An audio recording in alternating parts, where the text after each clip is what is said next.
Lovely souls. You are listening to Dr. Margaret and Dr. Katie Speaks this evening on Soma Fusion Media. And tonight we are going to be talking all things about beauty is more than skin deep.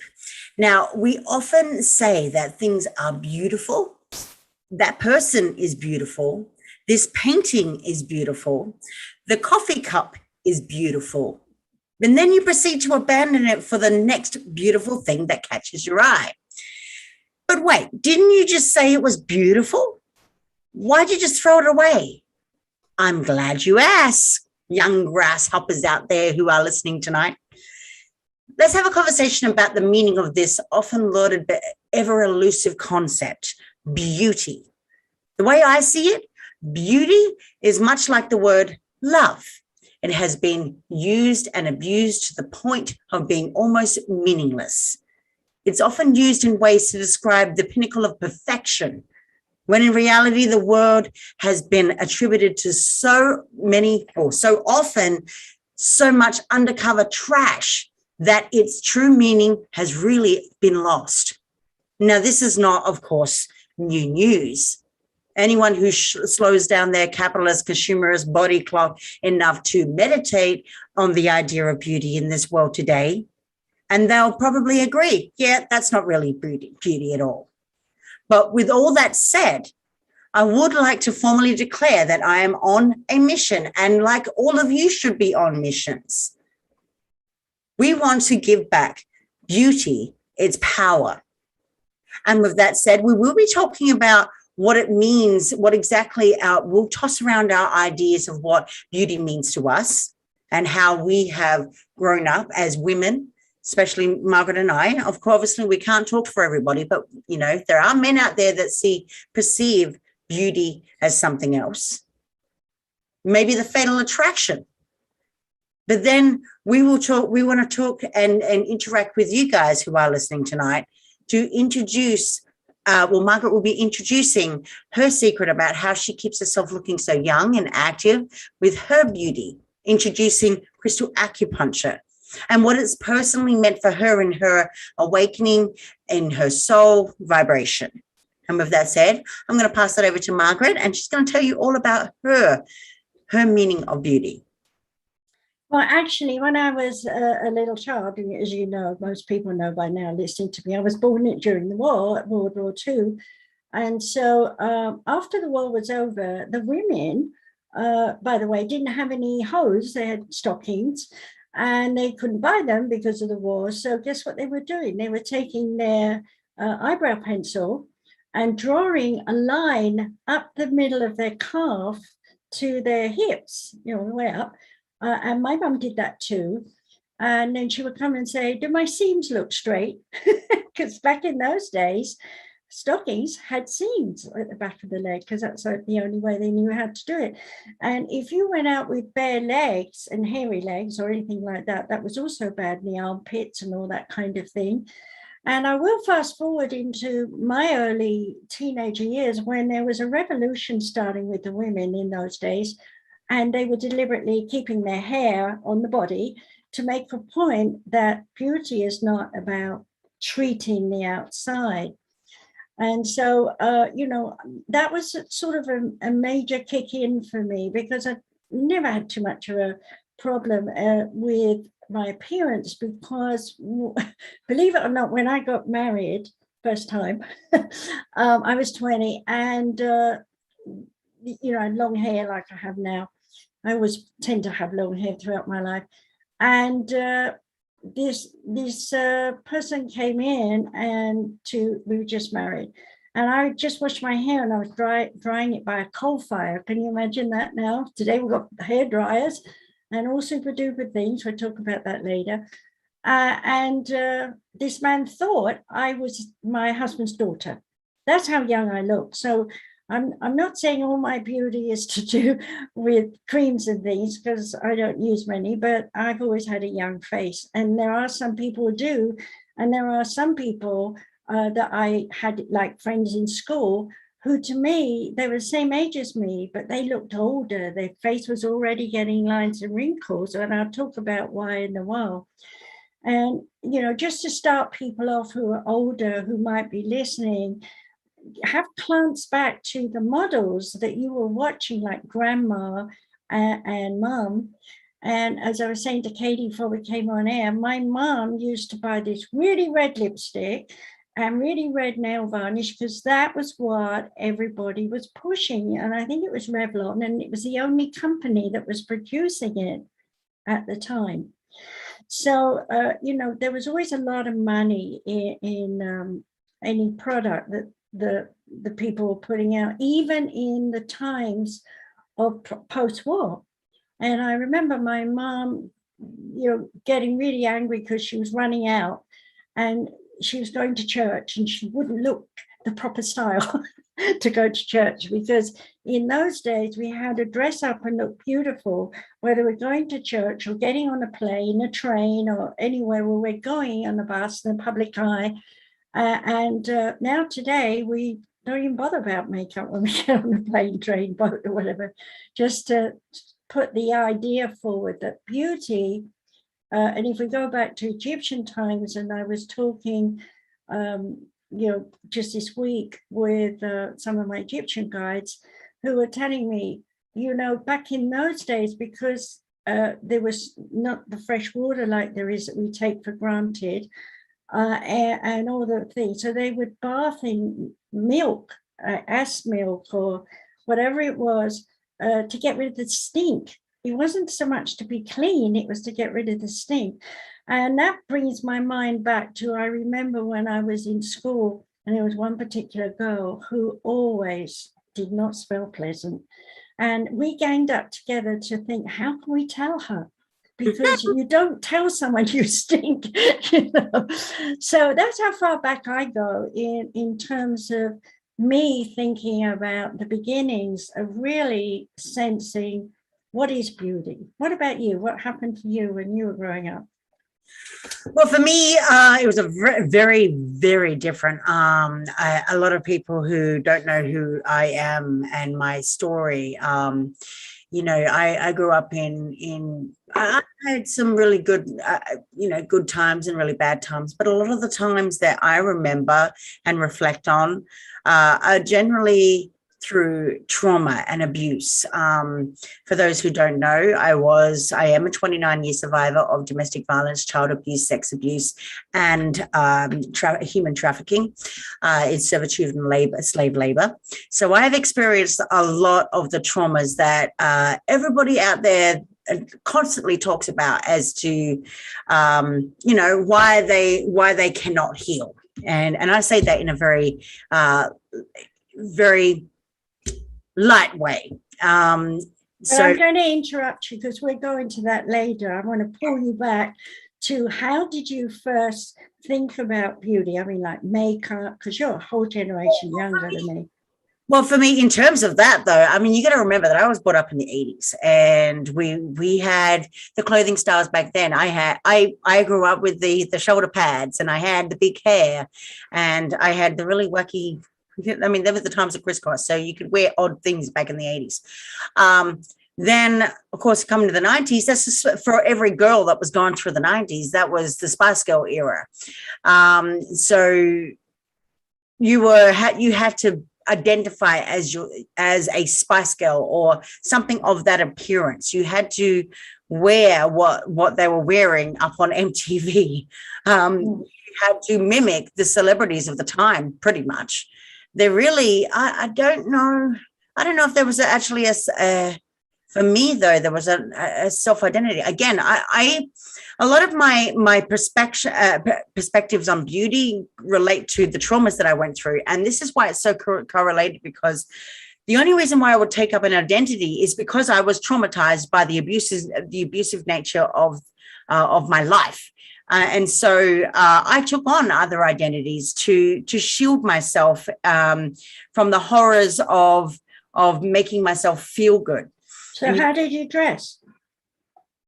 I dressed like every other girl that was out there, thinking that it was the right thing to do. In actual fact, it had more of an impact on my body than it did. It was more detrimental, I should say, than to actually be. It was. how do I say it? It was vain. That was the era going into the 90s. It was going into how vain do we look? How do we make ourselves look like the attractive idol of a man? How do we make ourselves up? Like I said, it's very vain. Going into the 90s was vain. It was all about sex. I mean, not to say that the 60s weren't about sex, drugs, and rock and roll, but in the 90s, it was much more prominent. With the rise of pop music, and I related back to pop music because that was the culture. Pop music was bringing out the identity of women at the time. Then, of course, what we had, the latest fads and that we had to have. It was much more relaxed, but however, it was much more the culture back in the 90s was much more openly sexualized. Yeah, well, that was a whole thing. I'll talk about that in a minute because I think that's a very valid point. But I'm trying to stop you going into psychology of it too soon, because I want people to identify with what they've seen, if you know what I mean. Yeah. And so when I'm talking about going back into the 60s, for me, that makes me late teenager doing nursing and whatever. I grew up with, if I put lipstick on, my father would come screaming at me, get in a temper, hold my arm and get a tissue and smudge it and wipe my face and then say, "You're not going out today." And that was just a bit of lipstick, So there was a complete flip from my young years of watching my mum to me looking like with the red lipstick and all the super makeup going to a church.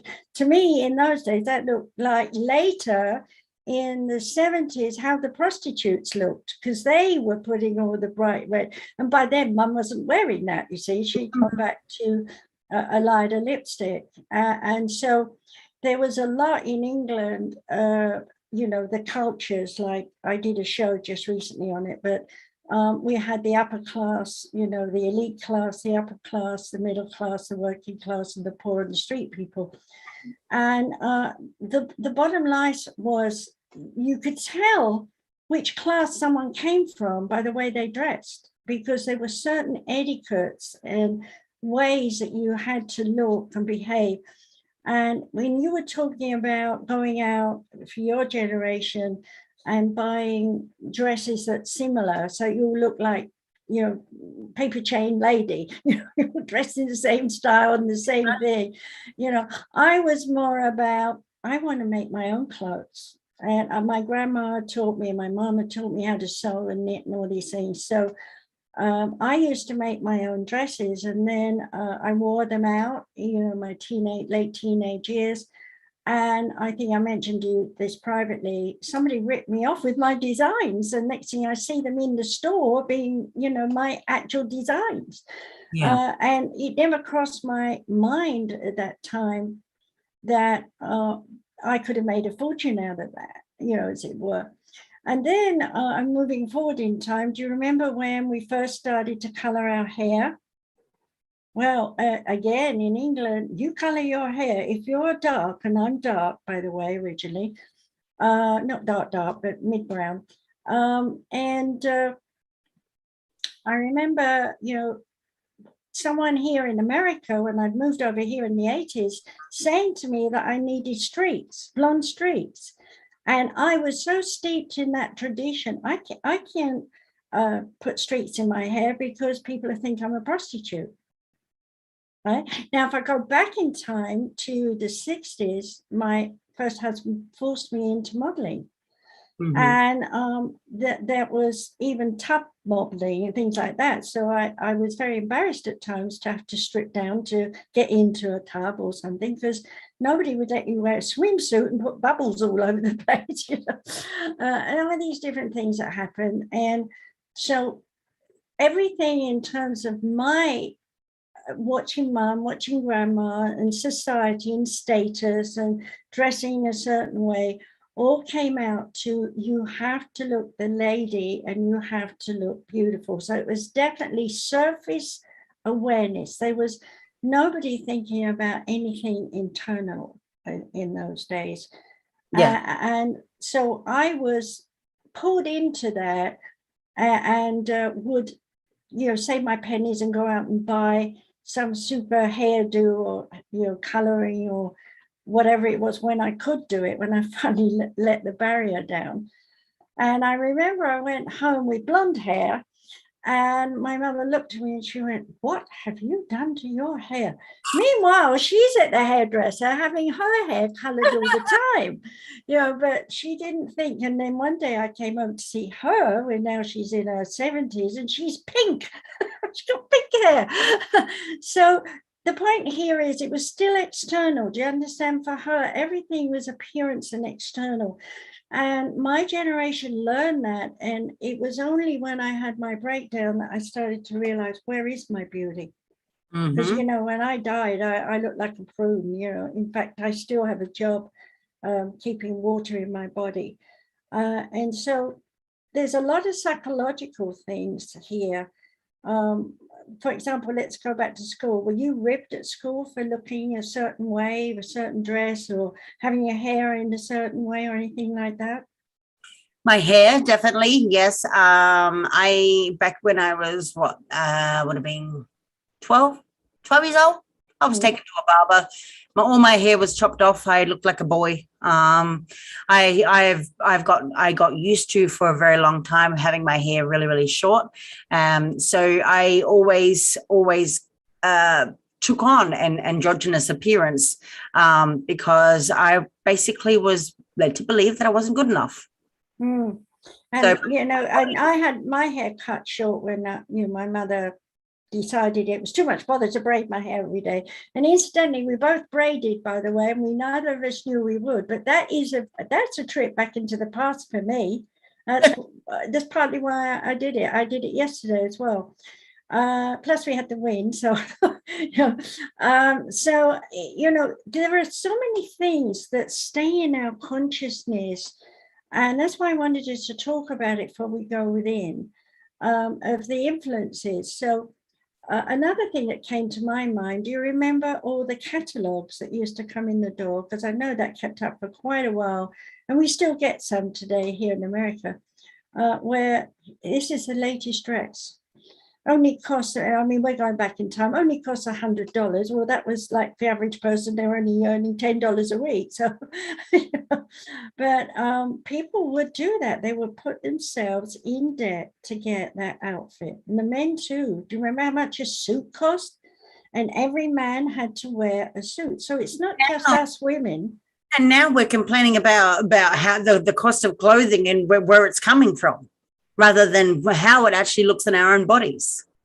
That is true. And, when you think about how many sweatshops there are around the world where people are working from sun up to sundown because they've got no electricity other than for the machines, or if they do have electricity, and I saw a video on this 20 years ago when I was first shocked, where there was one bulb in a room that was probably 20 feet long by 15 wide, more squarish, and all these women were lined up with their sewing machines, and it was dark, and they're doing it by this one bulb, which to me looked like it was about 40 watt.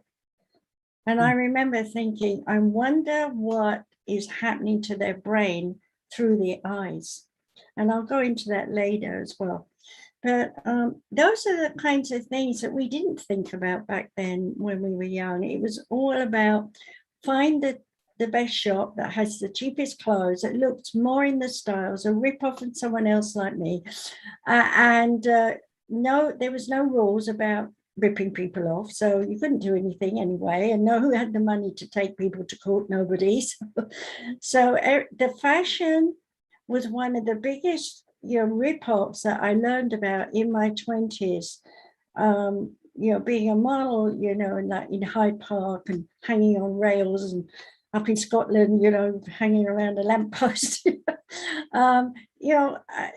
was all mini skirts then.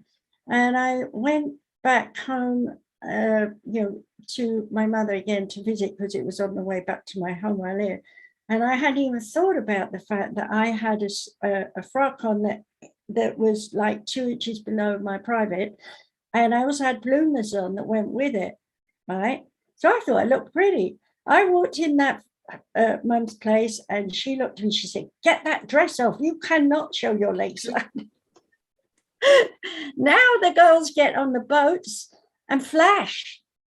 Yeah. Yeah, they do that here. They've made a law. You can't flash anymore. You can be arrested, but I don't think it goes any further than to send them home with a warning. Yeah, because they're drinking on Depends them. on where you are and how adventurous you are. Yeah. No, I wouldn't put it past myself doing that either.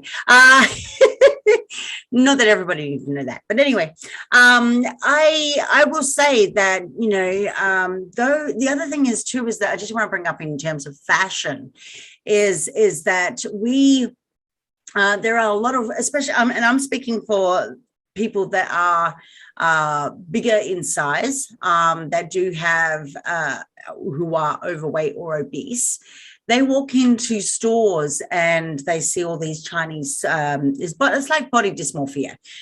You walk into these stores and you see Chinese sizes, but don't realize that there are a lot of, you know, here in the United States, there are a lot of stores that do stock American brands, and American brands will cater for the bigger sizes. But we're so used to seeing a particular clothing line in every store that we walk into, we become very embarrassed when we go look for clothes because we can't find the correct size, or we assume to think that we can't find the right size or the right clothing that we want to wear. And so there have been many times where you see a lot of bigger people, they're wearing the same plain old clothes. They don't feel flattering. They don't feel good about themselves. They lead themselves into further embarrassment because they are they're not wearing or being who they truly are. And they feel ashamed, the fact that they're not following the common norm, which is to be this particular size, which is exactly what the magazines and the mainstream is promoting, to be a particular size. Now, what is the average size in the United States? Is probably a size 16, if that. And there are a lot of people that are making healthy changes. But the thing is here is by adding body dysmorphia in there, can psychologically screw us up into thinking that we cannot change. So we stay the same. And because we are ashamed and we're guilty and we're fearful about that change, we can still pile on, become more obese or overweight because we're not getting where we need to be. Well, one of the things that I noticed happening, which would be around your generation, was the people that were big. And that by big, I don't mean necessarily fat big like they are today. That's really out of control now. But, you know, hefty, let's say that, and tall. And where did they go? Instead of looking for something that outlines the body, and I remember there was a dress that had a panel down the middle to make them look slimmer. So it's supposed to. But the real thing seemed to be find a sloppy sweater and put that on and hang it all the way down to almost to your knees. And I was about 150 pounds around that time, which is heavy for me. And I too was buying these because I thought they look good, you know, and everybody's wearing them and they're warm in the winter and so on. And it was like one day I was just passing by a mirror in the hallway and I caught a glimpse of me outside view. And I thought, my God, I look like a jumbled up piece of yarn that's been tangled up. You know, this is my direct, you know, thinking about it, because the sweaters in those days had daisies and patterns and things on them as well to try and make them look more beautiful. So these are things probably you were running around in your diaper then. But, you know, these were the ways that bigger women were trying to look beautiful or comfortable or cozy. And I remember someone saying to me when I was young, I'm going back in time again, there was a big fat lady, which was unusual because most people were skinny because they didn't get enough food and all the rest of it after the war. And this big fat lady came to visit Mum. And I don't know how big fat she really was because I have a child's body. but she hugged me. And I remember I was gasping for air because I was locked in her boobies while she was holding me. And I'm like struggling because I want to get a breath. And she immediately thought I didn't like her. And then started making excuses about what she was wearing. And I kept saying, excuse me, excuse me. And in the end, I just said, I couldn't breathe. And because I was trying to say it's nothing to do with what you're wearing. But that was stuck in my mind when I was writing books later, that we make excuses for what we believe is a scenario going on when it could be a very different story in the head of someone else. Right. And now let's go into school. You know, when you're in school, did you have to wear a uniform, or was you free to choose? I had a uniform right up until I graduated. Yeah, because you're Australian, I'm British, and we had the same. Do you know what? That was a blessing, because there were a lot of kids whose parents didn't have money to go out and buy them anything. They had a Sunday best dress and Saturday weekend clothes. That was it when you're out of school uniform. And I remember coming home from school with my school uniform and having to put on the weekend clothes. And we didn't have washing machines. So Mom was at the sink doing this, washing stuff. So she even believed I could wear the same panties. We didn't call them there. In England, they were knickers. But so I used to go wash them in the sink myself, you know, because I was already aware of hygiene. But her generation wasn't, you see. It was perfumes, slap more perfume on. And if you go back to the Elizabethan period, like Queen Elizabeth I, powder all over the hair, in the body, killing off lice, right? And still trying to look beautiful with these big frocks that were very expensive and embroidered and whatever. Meanwhile, the people on the street had lice, everything else. What did they do? They went and rolled in the mud. Now, it was from that people thought a mud bath was good for your skin. Isn't that interesting? I learned that in school. Well, that's news to my ears. So you see, my point here in bringing up something so far back is, as far as we can go in society with records, we can see that women have always been about beauty. But let's go over to the other side. What about handsome, Prince Charming? You know, if you go back to Elizabethan times, they had those silly little poofy sort of panty body bits that it's supposed to extend their bottoms a bit to make them look more masculine down there. And then these tight leggings. Although so they've got spindly legs, especially young men who don't really develop till they get later. Like girls do it quicker. And these fancy bodice things and these little cloaks, and then they would stand like this, pose, in the room, while the women would wander around fanning themselves like this, trying to look beautiful, to have an arranged marriage.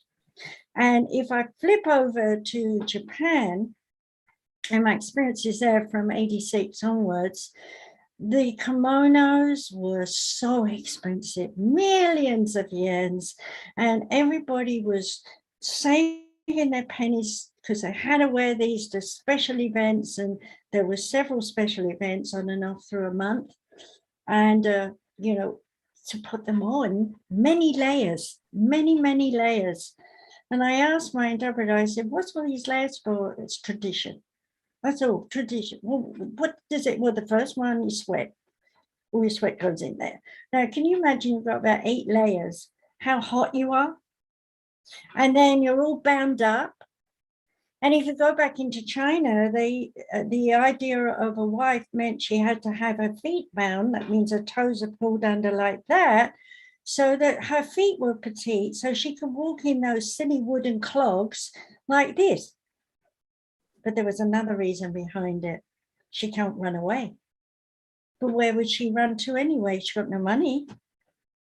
So when you think about beauty, and we will talk about DNA and stuff like that, when you think about beauty through the ages, it's always been about impressing the opposite sex. But your generation came in with impress my own sex. There was a different, my girlfriends, okay? And then the girlfriends would all get together and chat and do whatever and talk about bows and whatever, you know, they want to put on here and do this and that with their hair. Be more beautiful because we're going to the school dance, you know. And then what? We have the wallflower scenario. All the girls are sitting down one side and all the boys are down the other side. And everyone's like, the boys are nervous to get up and walk and ask the girl if she'll dance, because if she says no, he's going to look an absolute failure and not Prince Charming. And if on the other hand she says yes, when she goes back to the seat, then all her friends are going to rag her about it because, hey, you danced with that funny looking guy. Why did you dance? You know, jealousy. So that was one of the emotions that I really felt we have to think about since the dawn of time, that women and men have always had a quantum amount of jealousy within them because they want to be, to use a modern term, top dog. Okay. And so when I think about beauty through the ages and all the stuff they put on for different reasons, like body odor to looking pure skin, like white. Who wants to look white? I don't know, but that was what it was. That it definitely wasn't anything to do with Black Asians or anything, because England was not going any further than Scotland and Ireland and over to France, you know, so in those days. So the bottom line here, I think, for people to understand is that there is still peer pressure going on in school. Yeah, and this is why the phrase that beauty is only skin deep came up, because that phrase itself is basically stating that beauty is literally only skin deep. And I know a lot of girls out there that wear a classic example of that. It's not just about the fashion; it's about the amount of face paint, makeup that they put on their face in order to hide whatever they have to hide. So it means that while someone may be beautiful on the outside in accordance to attracting whatever they want to attract, due to the face paint that they put on themselves, thinking that their character or what's inside becomes more meaningful, isn't necessarily attractive whatsoever. And that is where we perceive ourselves to get really, really, really mixed up about what the difference is between the phrase beauty is only skin deep and beauty is more than skin deep. A lot of people out there who are, without mentioning or going into trauma, especially body dysmorphia, we are very, very superficial people. We are very shallow in the way that we attract people in modern terms. And so we really, and unless we've actually gone on our own journey and understood ourselves for who we are, and we've healed ourselves to some capacity, then we'll never actually go beyond the vanity which we hold within ourselves. Well, you know, going back to both sexes here, the men, you know, I was thinking, musing about this yesterday. When you look back just to World War I, the idea of anyone was short back and sides, you know, and sort of cuff across the front for men. Okay, women was up and in some whatnot, you know, up there. And even if you were working in say a sweat house, your hair goes up because that's out of the way, and you're not going to, you know, it's not going to get caught in machines or whatever ringers they're using or whatever. And the men had to wear these stiff collars. Mm-hmm. And I remember my grandpa constantly doing this because it was chafing him. Okay. And my grandma, I remember on one occasion, he took it off in front, you know, studs held it in position. He took it off, and I remember her saying, "We've got company in there now." And he said, "Damn it, and put it on again immediately. See, impression. So this is where I wanted to go. I learned at a very young age that everyone who's into beauty in some way, no matter whether it's facial tissues or hairdos or body language or whatever it is I want to make a good impression. I want to make an everlasting impression so they'll never forget me, right? Which is really ridiculous when I think I've taught soaps where it says over 100,000 people, and I don't know if that's even a real number because it's not, you can't tell, when you're working in public thing. So what would I do? Am I making myself up to impress people, or am I wanting to impress them with what comes out of my mouth? And I remember when I was a medium in England, that was an issue amongst us all, because we were told you have to look presentable. And I would say, well, I don't want to wear any makeup because I might be channeling a man, and if people can see, because you can transfigure, you can see the spirit on the face when you're a trance medium. And so I would arrive with no makeup on, and somebody would say to me something like, are you all right? You got a cold or something? Because I got no makeup on. See, there was still that tradition, you got to look the part. And I got so fed up with people asking me if I was all right. And I was skinny in those days. I had a lot of issues going on at home, like you mentioned. And so I didn't realize, my cheeks were sunk in, and, I was, in fact, my mom was very worried about me. I had the one child, and I weighed 82 pounds, and I'm doing channel medium. So you can imagine why people thought I was ill. But when you put a bit of makeup on, it makes your face brighter and you look better. So that's the way people were thinking back then. Whereas today, you can go out anywhere. I don't wear any makeup unless I'm doing public work online or something, or out exposed and things. And I do that not because I want to make an impression with people, but because I like to do it to myself. I enjoy putting makeup on. When we used to be in shows and sing and dance, because it was very much parochial stuff in those days when I was young, because there wasn't TV and all the things we have today. And so we relied on one another to entertain.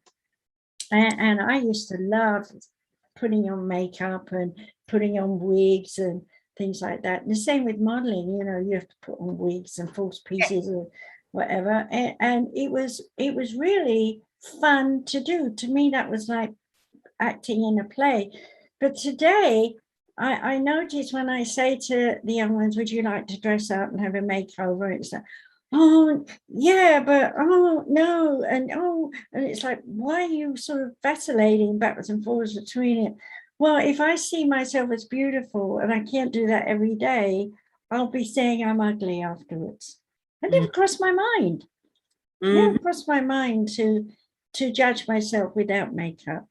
So when I was skinny faced. Let me ask you this, and I get this. I have this question asked all the time, and I know you already know the answer, but just play dumb for a second. I mean that. No, a lot of people come to me and they say, "Oh, you're a very, very attractive, good-looking woman. Oh, you are, you're radiant and whatnot." But when people look at me, they're thinking, "Oh, she must be made up really well. Are you wearing makeup? Am I wearing makeup?" No. Well, no. What you see right here is the exact definition of beauty. It is not. I am not about somebody that will project in order to attract. That is not my aim. That's not my goal. That's not even about the pictures that I put up.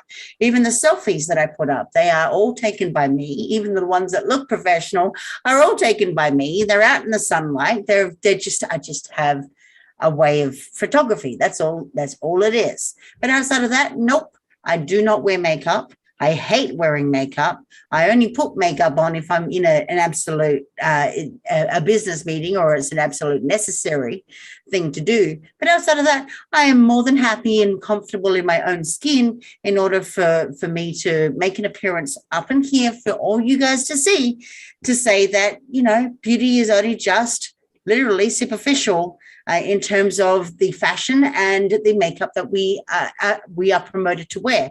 Now, I will say that on the flip side, for guys out there, there are a lot of guys out there that do feel necessary to wear makeup, and and that's not a thing about stereotypes or anything like that. There are a lot of guys out there that wear makeup because they want to feel whatever they want to feel, but at the same time they want to accentuate the same thing as what a female would accentuate in, and they don't see any difference. There is no blurred lines between that. It's not because they want to, it has nothing to do with transsexuality.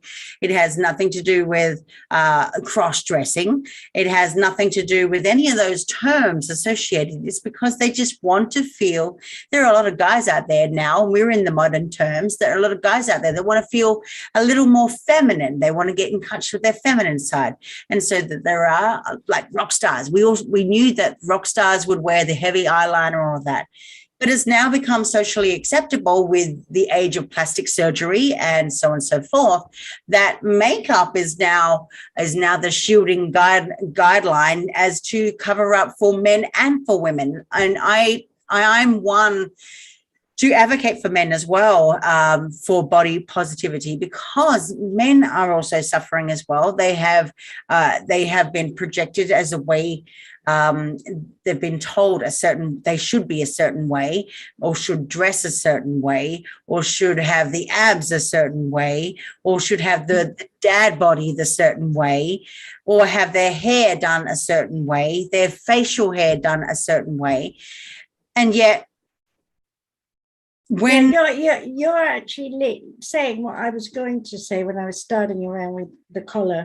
Yeah. And when they are looking at, you know, when a guy perceives himself, or he has to be clean cut and sharp and dapper, in actual fact, it's totally the opposite to a woman, because a woman wants that scruffy man for some reason. They like that masculine feature.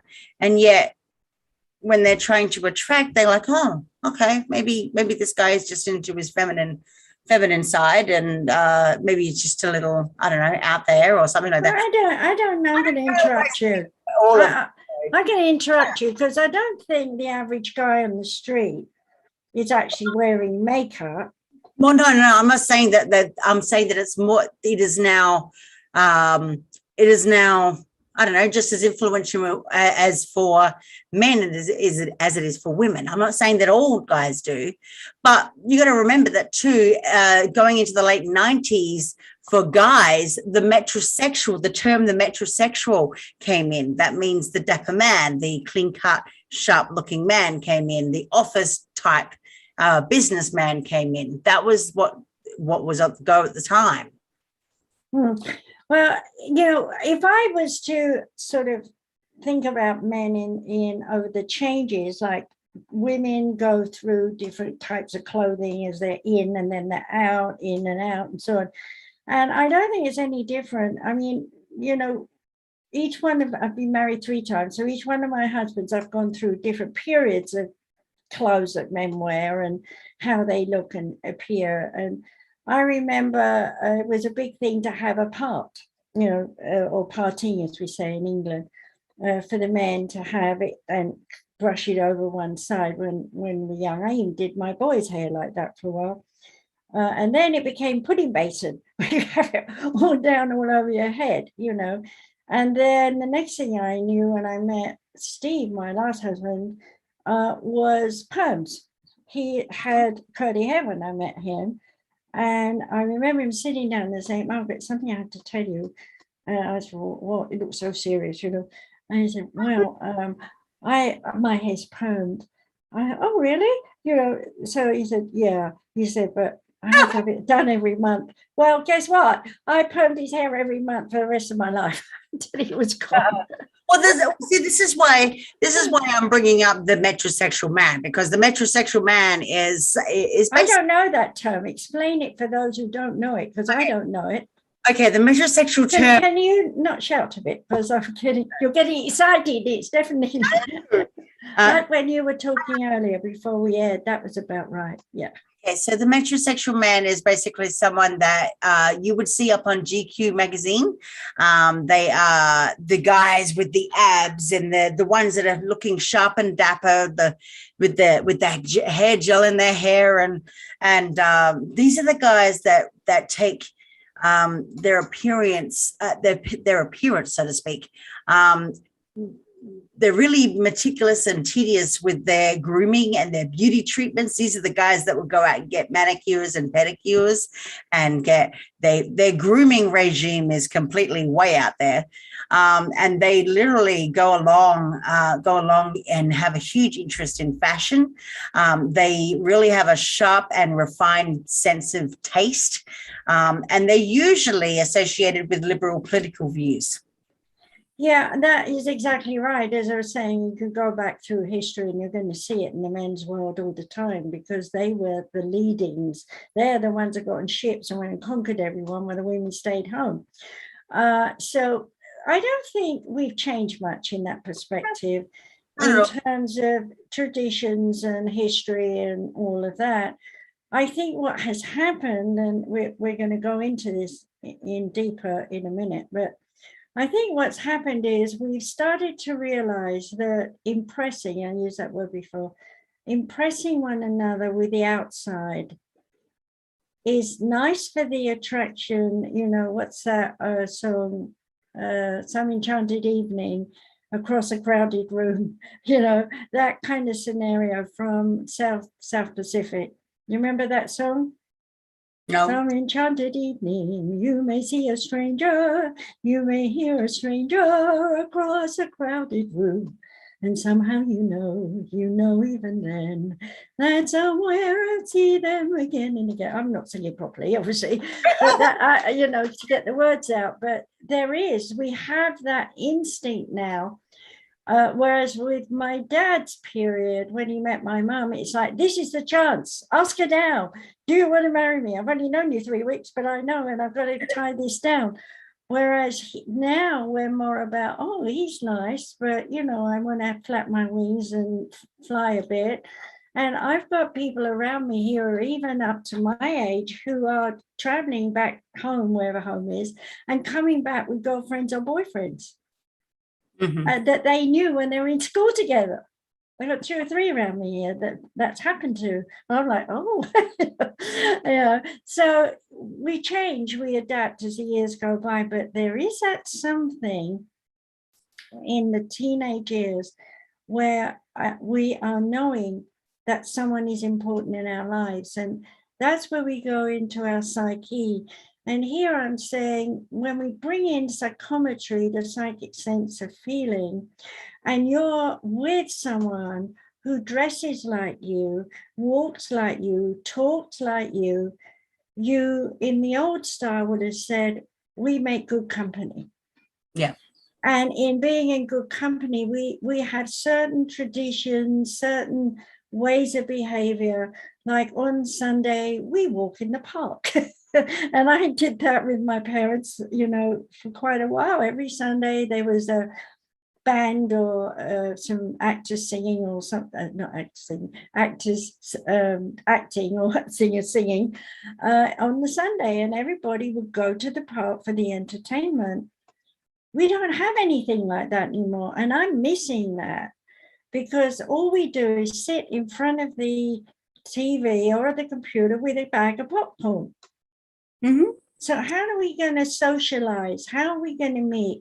So here's my modern day point of view. Why go out and buy the most prettiest dress I can wear in the house and walk down the road with it on, but I don't meet anyone. I've got no meetings, no events, no nothings to go to. And so I've worn it all day and I feel nice in it, but at the end of the day, it's just a frock and I'm going to hang it up. And it'll remain on that hanger until I get another feeling I might want to wear it, because we don't have, and I'm not blaming COVID here. I'm saying this happened long before, where it was an occasion. Like even in school, there was a school dance, and something going on where you had something to look forward to and a reason to buy something, to dress up, and get out and socialize. And socializing, whether we're dressed up or not, of course, is important, but I'm just saying it from the point of view of history, that socializing was the way we came to know our society in our town or wherever it was, what was going on, what was happening, who knew who didn't know who, whatever it was. Gossip, yes, but it was controlled gossip. You didn't get out there and wave a gun in the air and say, I hate all Black people, like terrible things happening today, or I hate all Orientals, or I hate all Indian people, or I hate all, there's other people on the other side of the fence. I'm Indian, I hate all white people. So, we're all hating one another. So what? Why are we doing that? Haven't we learned from 2 world wars that we're human beings? I'm waiting for people to understand that we're going into this, I'm sure, in a minute, because you're just dying to go there, into the psychological aspect of beauty. And then from there, I'll take us into the emotional and spiritual aspect of that. So if we dress up the outside and we make us feel good, that's what we say today, right? It doesn't matter if I think you just bought one recently, a nice dress, yes. And so you have a purpose for that, and I'm sure you'll talk about it. But the bottom line is, most of the people that I meet in my world, which is not that big right now because we can't go anywhere, but I'm talking about the last 10 years or so, where I would have gone to school in a uniform as a kid. So I was brought up, if I go out into the public eye, I dress up. And here I am, I've still done that. And that's because I'm comfortable in my skin to do that. Am I thinking people would judge me if I have no makeup? No, because I've done a lot of shows with no makeup on. It's just a question of convenience when I haven't got time to pretty me up, to feel pretty for me. And I'm in a hurry, I just forget, I'm not even looking in the mirror, I forget I haven't got any makeup on, and I just go and do it. And then people say to me afterwards, you look younger. And it was like, oh, I look younger without makeup? Because when I was young, I was trying to look older with makeup. See what I'm saying? So see how that energy flips, it changes as we change our mind, and as with the fashion changes. And we finally got to a point, I think, where I do not see any real sort of mode of fashion.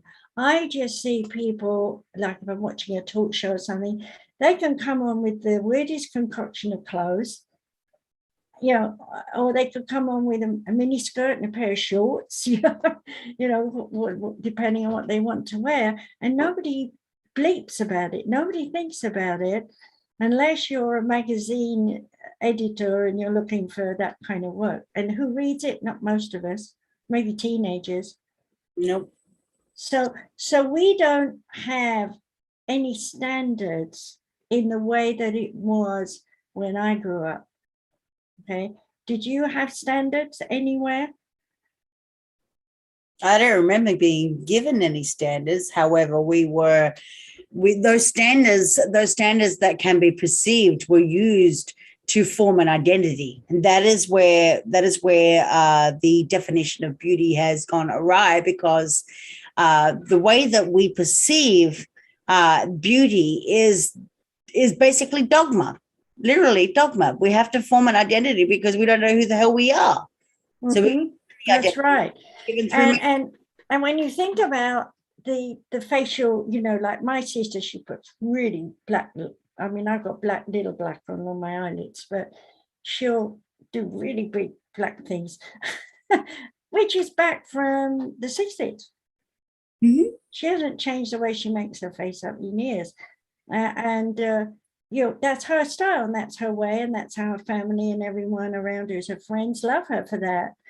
And so we get stuck in a way when we're looking at our friends and family with the identity of how they look on the outside rather than how they look on the inside. So I'll go back to my mother's example. In her late 70s, she would always put on her makeup around 10 or 11, she was going out. If not, she didn't bother. And I seemed to always turn up in the afternoon, so she was made up. And on this one particular time, I turned up in the morning, and I looked at her and I thought, my God, you look old. I really did. And that stuck with me because I thought, I don't want to look like her when I get to be her age. Yeah. So that was a stimulant for me to start thinking about what was going on inside me, inside her, in fact, and other people around me before I had my breakdown. And so, the actual thing that I watched in my mother, her looking old and tired, actually happened in me because I was so drained because of everything I was doing. I won't bore everybody with my life, but the bottom line was that I went down to that 85 pounds, as I said, and I had no idea that I was walking around looking just as bad as my mother. Pretty much. Yeah. And it was only when I came through it all and started to gain weight that I began to realize I need to take care of this body. So here's an important point. We spent so many history years worrying about how we appear on the outside, right?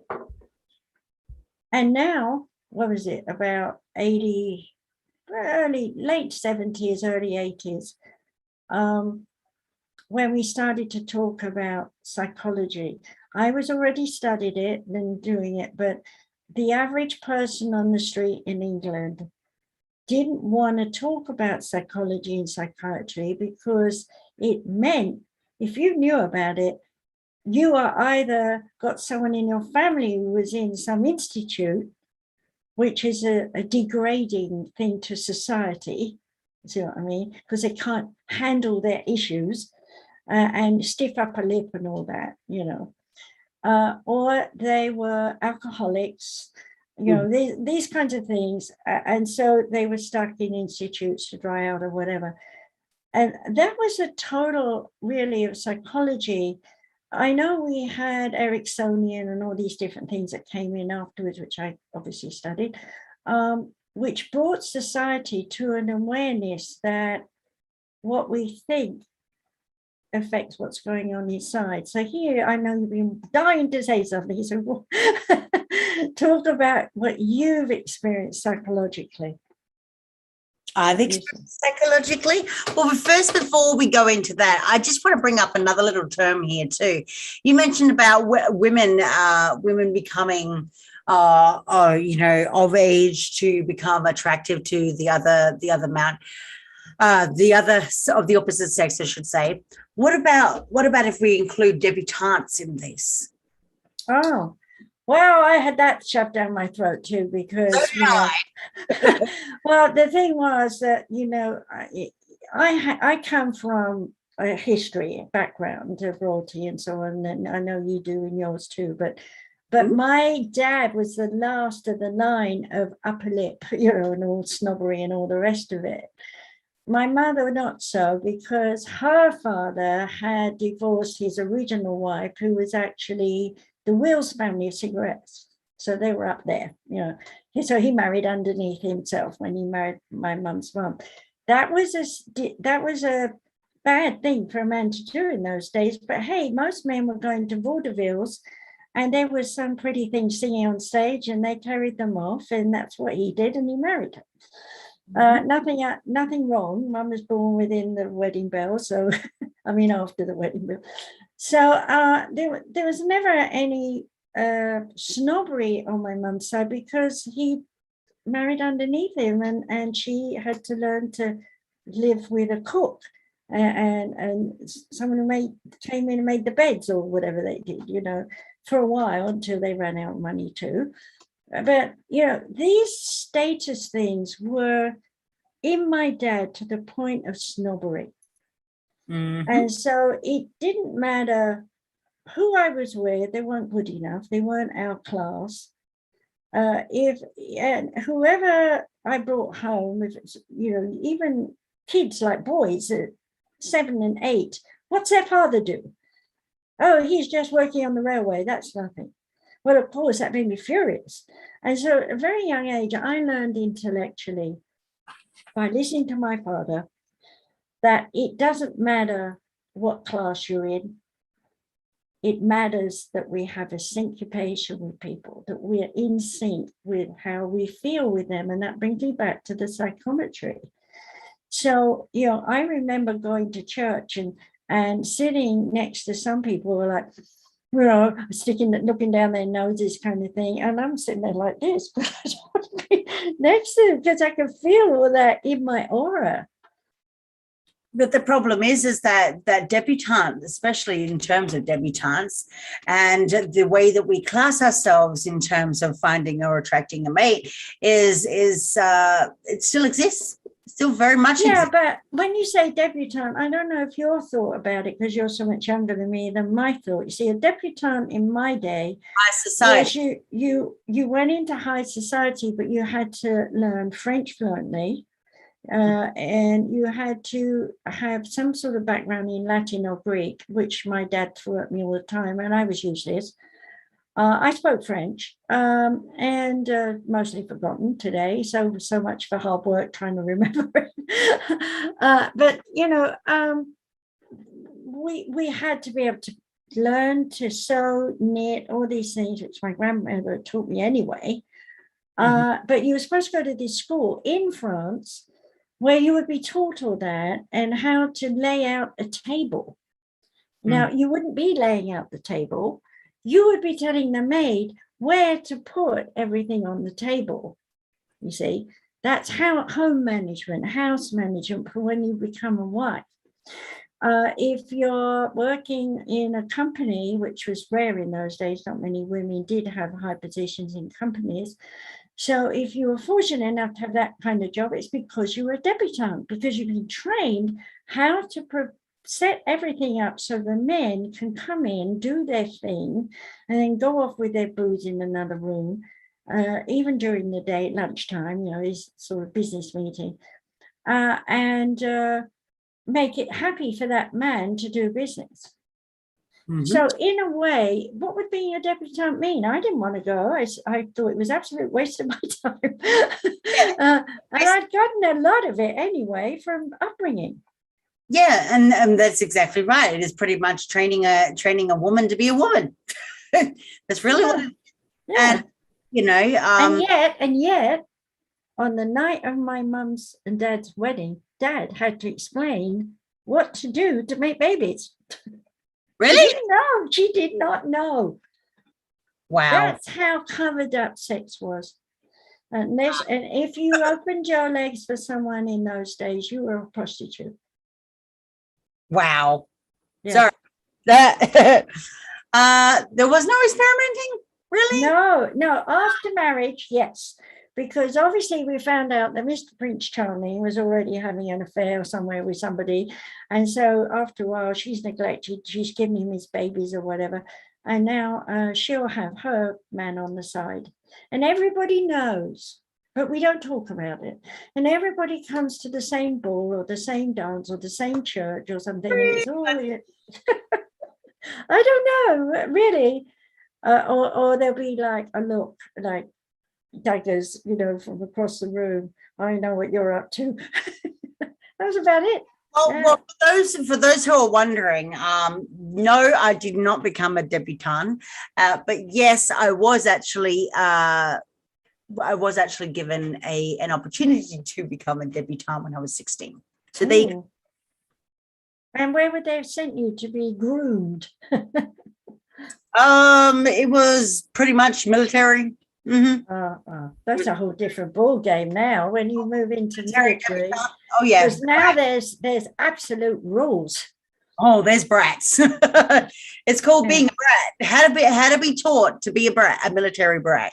Well, it's a different time from mine, so I don't know anything about all that. I mean, for me, that was what? Shoot, 20 years ago, almost 20 years ago. That's not very long ago. And high society balls are still going on to this very day. And you see, and that's why, people who don't believe in the stereotypes, there are still class, even without being a debutante or being associated to high society, there are still stereotypes of class. You can't be with that because of they're poor and I've got money or something along the lines of that. They're more academic than you are. They have better parents than you are, or you're not trained and they are, or something on the lines of that. I could go on and on about stereotypes. Well, I just did a show of my own on the way it was, for me growing up in the world and so on.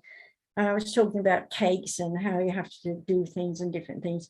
So someone might want to go listen to that. But, I'm coming back to this male-female thing.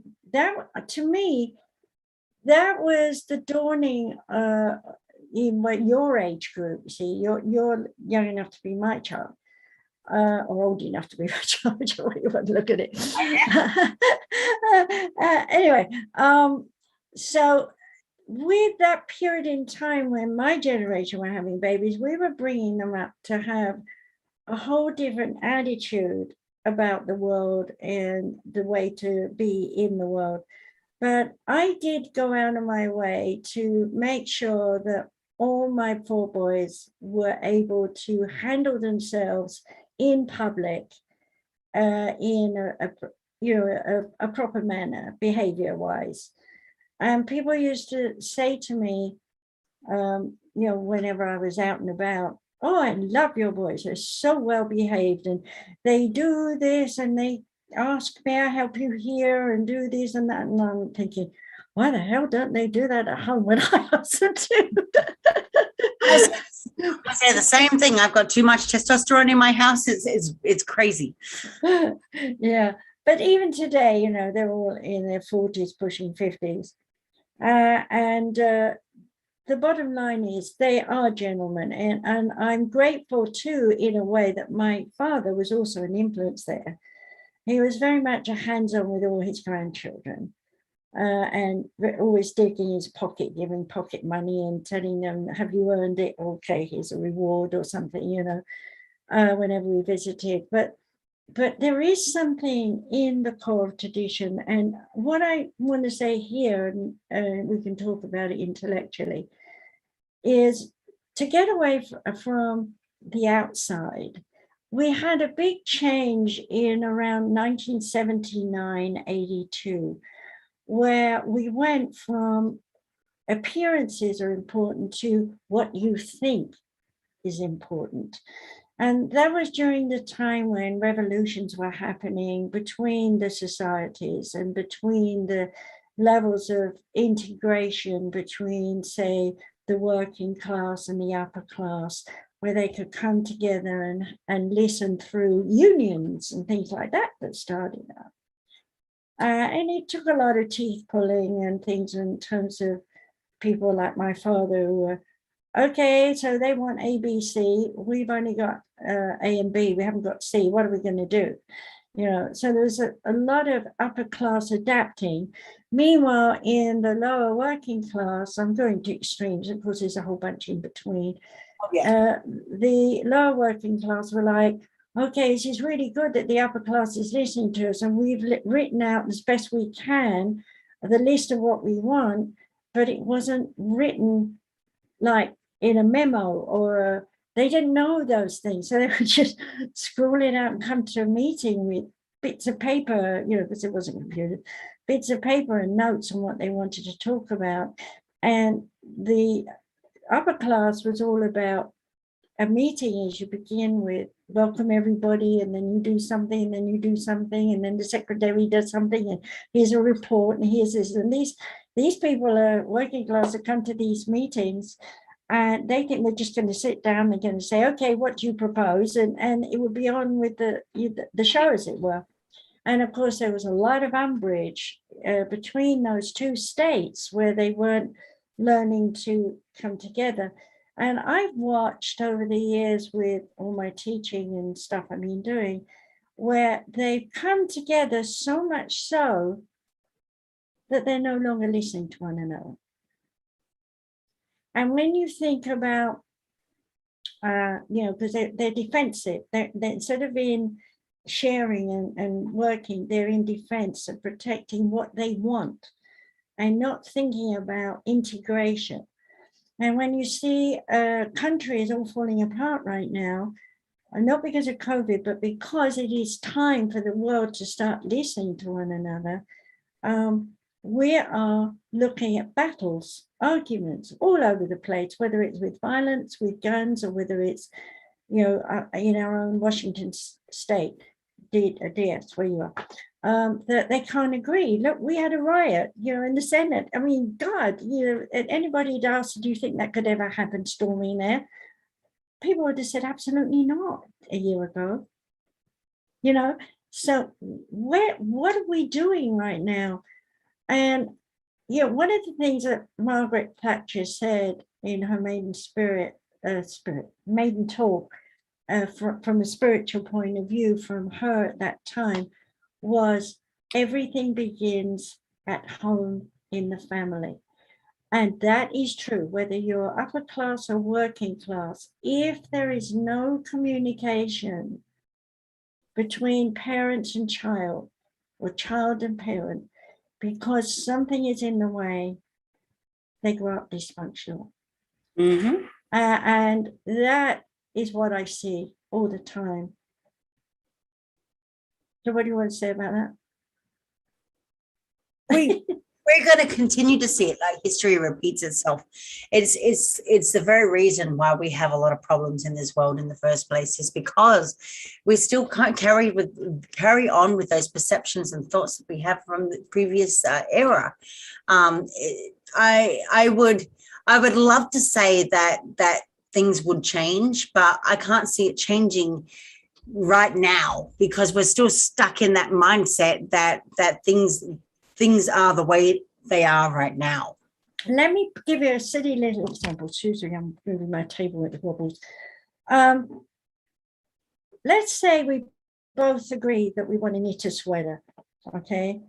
And I'm going to make it a plain Jane one, which is just easy knitting, and you're going to make a fancy pattern, okay? I would say to you, how do you do that? You would say, well, you do this, this, and this. Now, at that point, I have a choice to say, I'm hearing you, but I don't understand. Show me again, okay? And you can then show me again until I get it. That's patience, trust, and two people sharing. So, okay, now I'm having a go at making my fancy sweater. You in turn say, why did you always make such a plain sweater? And I would say, because I didn't know how to do what you're doing. Now I know I can maybe start a business making sweaters, right? Well, that's the kind of thing that went on, in my opinion, where the upper class taught the lower class. Mm-hmm. So the lower class now know what the upper class knows. So instead of honoring the teacher and respect, and honoring the student and respect, and coming together and melding something till they got unity, they clashed. Mm-hmm. Well, now that you know everything that I know, how do I know you're not going to abuse it, misuse it? How do I know that you're not going to take all the money in the world and bankrupt the country? So the old school is still like, well, we've always done this and this and this, and you're talking about doing this and that and that and that. I don't trust this and that because I've always done this. I'm going to block you. And that's what they've been doing. Our governments all over the world have been blocking anyone who's got new education, new information, new styles of doing things, new creative events within themselves, whatever it is. Nobody's letting them do it. somebody comes up with Yeah, rules. because at the end of the day, change is dangerous is dangerous to the status quo, and it's also dangerous to provide new, innovative, so something that is bigger and better than before. People are afraid of it. Now, I'm going to pull you back to that statement you said, because you went back into talking what we were talking about, and I can't even remember the word. It's something to do with that M. You were going to talk about the mind, and you had a phrase that you were saying. You can't remember. Oh dear. It was about how no, I've lost it too. I can't even put it, because that's why I asked you to explain it, because You mean metrosexual? no, it began with an M, something. I'm sorry, it's lost. So maybe I'll jar your mind again by talking about something. But coming back to how we are today, we've got the psychic kids. They're all born. Remember my book, Discover Your Baby Spirit, for anyone who's a mom who's got kids or want to see your own self. That's a book to buy, because it's all about the coding and traditions and so on. But these kids that are born now from the turn of the century, some of them are 20 now, and they're having babies. And their babies are even more psychic. And these psychic kids feel, coming back to the psychometry, and when they feel something negative coming off someone, they want to do distant because it's uncomfortable. Now, that was no different from my example of the Elizabethan one dressing up and standing like this by the door, and people walk by and nod or ignore you because they're feeling you. Psychometry has always been with us. The animals use it all the time. If they stare at your eyes, and your eyes are the mirror image of the soul, so we do it as well. And people don't realize that, because when we're looking inward, we get secretive, and when we get secretive, we drop our eyes. Now, body language for the upper class used to be, oh, that means I hear you, but I don't want to know. I'm looking down my nose at you. Okay, but if I drop my head, yes, tell me more. These are body language things. I did a whole thing on body languages, but I'm noticing more and more expression in these youngsters, and I'm so happy to see it, instead of these masked faces, going from beauty on the face with makeup or whatever is a mask, to no makeup, to going into the voice, using the ears, listening, understanding, or if not asking, what does that mean, and feeling it in the heart. This is so vital. We've lost that over the last 30, 40 years. We've lost how to use our five senses and really pay attention. And you see, the kids, before COVID, I had teachers who would come to me and say, I'm just at my wit's end, because I walk in that class and the kids play out all the way through. And these are C grades, the kids that don't bother and they don't want to learn. Why are they like that? Because they've not had any appreciation of their body, of their appearance, or their, someone to praise them, like, you're looking good today, even if they're in torn up clothes, which is the in thing to wear. There's so much going on in society right now about the way we think and the way we feel. And these babies that are being born now, they're going to tell you. They're going to walk up to you and say, you're horrible, because you feel bad. I've seen it happen, literally. Mm-hmm. No, I don't want to talk to you. You're horrible. That's what she actually said. It wasn't me, it was someone else. But I could have just easily been me. I mean, it's not about whether they're right or wrong. It's what they feel. And this whole Aquarian age that we've talked so much about is pulling that out in the babies that are born today. And the other thing I wanted to mention was that we are coming in with ideas. I've had many ideas throughout my life. You imagine what ideas they're going to have about technology and the world and everything, where it's going to change. in the future. And if we don't help them to understand that beauty is not skin deep, but throughout the body, then they're not going to appreciate it. And you can see the living example of not appreciating the body with all the people that have died of cancer. Because cancer is basically caused by anger. And anger, when you get behind everything, comes down to I'm not accepted. I wish you could remember that phrase you said, because I thought it was something that people should know, because I've never heard it. Which phrase? I'm trying to. I know. Maybe you've got it written down on your script. Anyway, we lost it. So sorry, folks. Beauty is only skin deep. You went on from that, and then you use this terminology, and I don't know what it is. So, but that's, just shows that my brain is still silly. It's okay to be silly. So anyway, with beauty in the body, we do not think beyond the eyes. We look at the pupils and we say, oh, you got lovely blue eyes or hazel eyes or black eyes or whatever eyes. And well, I said that because I've got a dog here. It's got black eyes, black pupils, really pretty, lovely nature. But you know what? You can't really see what she's thinking because she looks so intelligent when she looks at you. But you can feel her. She oozes emotion, okay? These kids are coming in with, unlike our generation of the mind controls the heart, they're coming in with the heart controls the mind. So if they feel it, if they like it, if they're angry or if they're happy and many things in between, then they're going to tell you why afterwards. Whereas with my generation, your generation, I've rationalized ABC equals my equation. I'm frustrated, I'm angry, I'm hurt, whatever it is. See what I mean?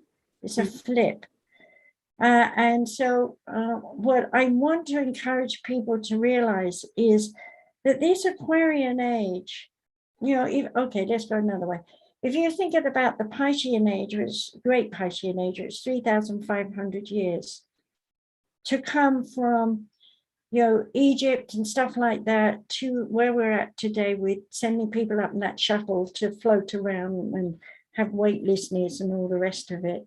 And I heard, what's his name, Shatner is going up as well. And he's my age, so that's interesting. But that's a daredevil thing, okay? But he's a Piscean age person. Now, the kids that are going up with him, are they Piscean age people because of the technical age of flying to the moon or whatever? Or are these youngsters that are 15? I don't think so. They're not ready to go. They won't let them go that young. But they would probably do better at it than the older folks who are going. Why? Because they're born with the coding to feel the experience and then analyze it and then come up with more scientific POV on what can be done later. Whereas the Piscean people are going to go up there and go, oh God, this is scary. Oh, but this is fun. Oh, and then they get down on the ground and they go, it was so good. I so enjoyed it. It's time of a life. And then they go home and you ask them 5 years later, yeah, time of life. But what have you done for science? What have you? Well, nothing. Right? Because they're not motivated to prepare a future. We were never motivated to prepare a future. We were always motivated to keep the existing one. Well, let's go back to the definition of beauty for a second. Remember, I started off the beginning of the show. I was talking about beauty, and beauty is not just a surface level aesthetics. It's about, if we translate it into what it's really about, it's about inner strength. It's about wisdom and intelligence. It's about meaning and purpose. It's about feeding a deeper need, replacing the fleeting emotions of happy with lasting joy and satisfaction and longing. Beauty at its very core is about service and sacrifice. And it's the same reason why we see beauty as this is why you love your favorite person. You know, this is why you can't get rid of that favorite piece of clothing. This is why you always can grab your favorite book and still find delight in it. Beauty always will serve a purpose. It's not about the attraction of eye candy. It's heart candy. And it feeds your soul, and it may not always look pretty, but it does things that other prettier things cannot. So it's when we ask ourselves, don't get me wrong, but it can be pretty and beautiful, but I'm just saying that it can't be beautiful if it's just pretty and nothing more. Right. So pretty is under beauty, but if you think about beauty, i.e. you go into a garden and the garden has really worked well through the years, and the main thing about the time of year when it all flourishes and you stand there and you say, I've never seen anything as beautiful as this. That is a moment where your brain can capture that picture and keep it there forever and ever. But if you were then to be taken to, say, a derelict area where bombs are dropped and all the gardens have been destroyed, that will be a stronger reaction because it's horrible. So the thing that I've noticed over the years psychologically is beauty is easily pushed aside when something horrible happens. And the more you see more horrible things, even if your spirit guides told me years ago when I was a teenager, there is equal beauty to horrible, whatever words are used in those days. So, but we don't add up the beauties. We take them for granted. We acknowledge them, we say they're wonderful, we move on. The horribles, we store up, we stack up. And ultimately, they're so overwhelming that we don't have any time left in our brain box to go back and remember the beauty, whatever it may be, unless we're focused on reminiscing from the point of view of psychologically trying to tell ourselves it was better back then. Okay, well, we can't be in the future with a back then. We have to be into what will come. We have to have another thing that has to be conquered, in my opinion, which is the fear of change. Well, so, I was say, you remember what I said earlier? Beauty is about service and sacrifice. When someone or something serves you and sacrifices for you, what happens? Your body chemistry changes. But you could also feel guilty. No, that's true. Well, that's true too. I mean, you might have your limbs feel lighter. It's all a physiological, psychological change. Your mind may become clearer. You become less of a jerk because you found compassion. You might even, if you guys are sitting at home right now, you might even take out the trash or do the dishes and decide to treat yourself to an early night's sleep. How many of us go through a process of metamorphosis where beauty changes you? Yeah, you could say that is changing you outwardly, inwardly, or not at all. Some people don't react. But the ultimate thing that I was leading you is to understand that whatever your face says and does, whether it's a happy face or an ugly face or a sad face, etc., is I've been doing a lot of research, and I'm going to be writing the book on Beauty Crystal. In fact, I'm thinking I may have to write it as a thesis because it's just so much. So many psychological, emotional, mental, physical, and spiritual things going on within us because of this face. So when we talk about beauty is deeper than skin, we've got to remember that we're made up of tissues underneath this skin. I won't bother giving an anatomy lesson here, but we all know we have bones, and we don't think of our bones as beautiful, right? I mean, how can we even grade it as beautiful because we haven't even seen it because it's covered with flesh and whatever? So if we go and we look at a skeleton that's been dried out, i.e. at an exhibition or something, we're going, oh, that's what my bone looks like. But we're still not saying of that bone that we see, that's a beautiful bone, or that's a wonderfully structured bone, or that's, I can see why that bone is strong and supports my body. You know, if I'm looking at a leg bone, for example. They had the expo of Vietnamese that had given their bodies over to be gelatized, I guess is the best way to say it, where they were able to rubberize them or something with gel, so that you can go and look at anatomy. And I've been twice and I didn't see enough. I could have spent 5 days there just with a magnifying glass, because that's the way I think. That is beauty in there. It works. Think about how your stomach chimes away and turns all that food into your blood, eventually through the liver and this and that. That is a beautiful function. And we don't appreciate it. All we do is we put more garbage in our mouth, more garbage in our mouth. We get fatter and fatter and fatter and fatter. And we get more and more illnesses in liver, pancreas, spleen, and so on. And then we moan and groan that the doctors around us don't have a cure, and so on and so on and so on. It's all negative, negative, negative. But if you just take time to appreciate this body and love it and see it as beautiful, you've got a whole different story. Yeah, but at the same time, we're always 99.9% of the time, regardless of our healing or wherever we're at in our journey, 99.9% of the time, we play victim to all of our issues in life, and we have to blame. We have to, because we can't accept and acknowledge for ourselves.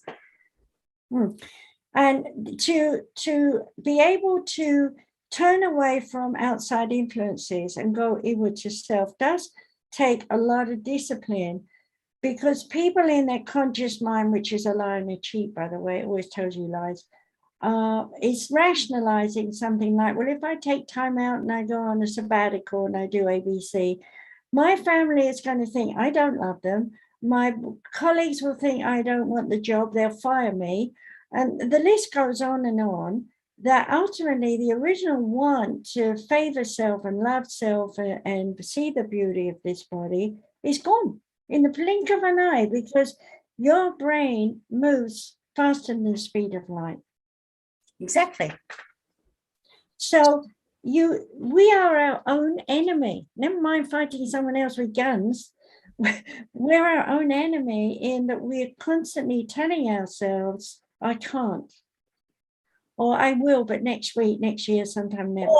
Or the other thing is that we research so much about whatever ailment, illness, or whatever the experience may be, that we become convoluted in such a way that we actually think that there's a one-size-fits-all questionnaire that we get the answer from. And now we've self-diagnosed ourselves and said, well, this is how we really are, but we really aren't. And that's another part of the conscious mind that's a lie and a cheat, because it weighs up all your suspicions, all your hopes and dreams and so on, mixes them all up. It's like saying you're going to throw onions and apples and cabbage and all sorts of things and make a cream sponge cake. Yeah, it's just not going to work, because you're not using the right ingredient. Well, it's the same with your I always draw a line across here. This is all your forefront, which is where you're rationalizing. And then you come in the back here, and the limbic system. And that's where you're looking at photo images of everything you've ever seen. Now, you cannot recall all that library of images until you see it again or something similar. Then you make an association and that image pops up. So let's say you've seen 100 different types of onions, so I happen to be talking about food, in different stores all over the place. The immediate thing is your mind is going to say, which one's the best? That's the rational mind. Now, here's the lie, because why does there have to be a best one? Because onions have different flavors. So they tell me. Some are sweet, some are bitter, some are vinegary, some are sour, and whatever country they come from. So it comes down to what? Taste. So when we eat something, we want a comfort zone. Well, Mummy gave me onions when I was age, and as a result, I always loved them the way she cooked them. So I always cook them the same way today.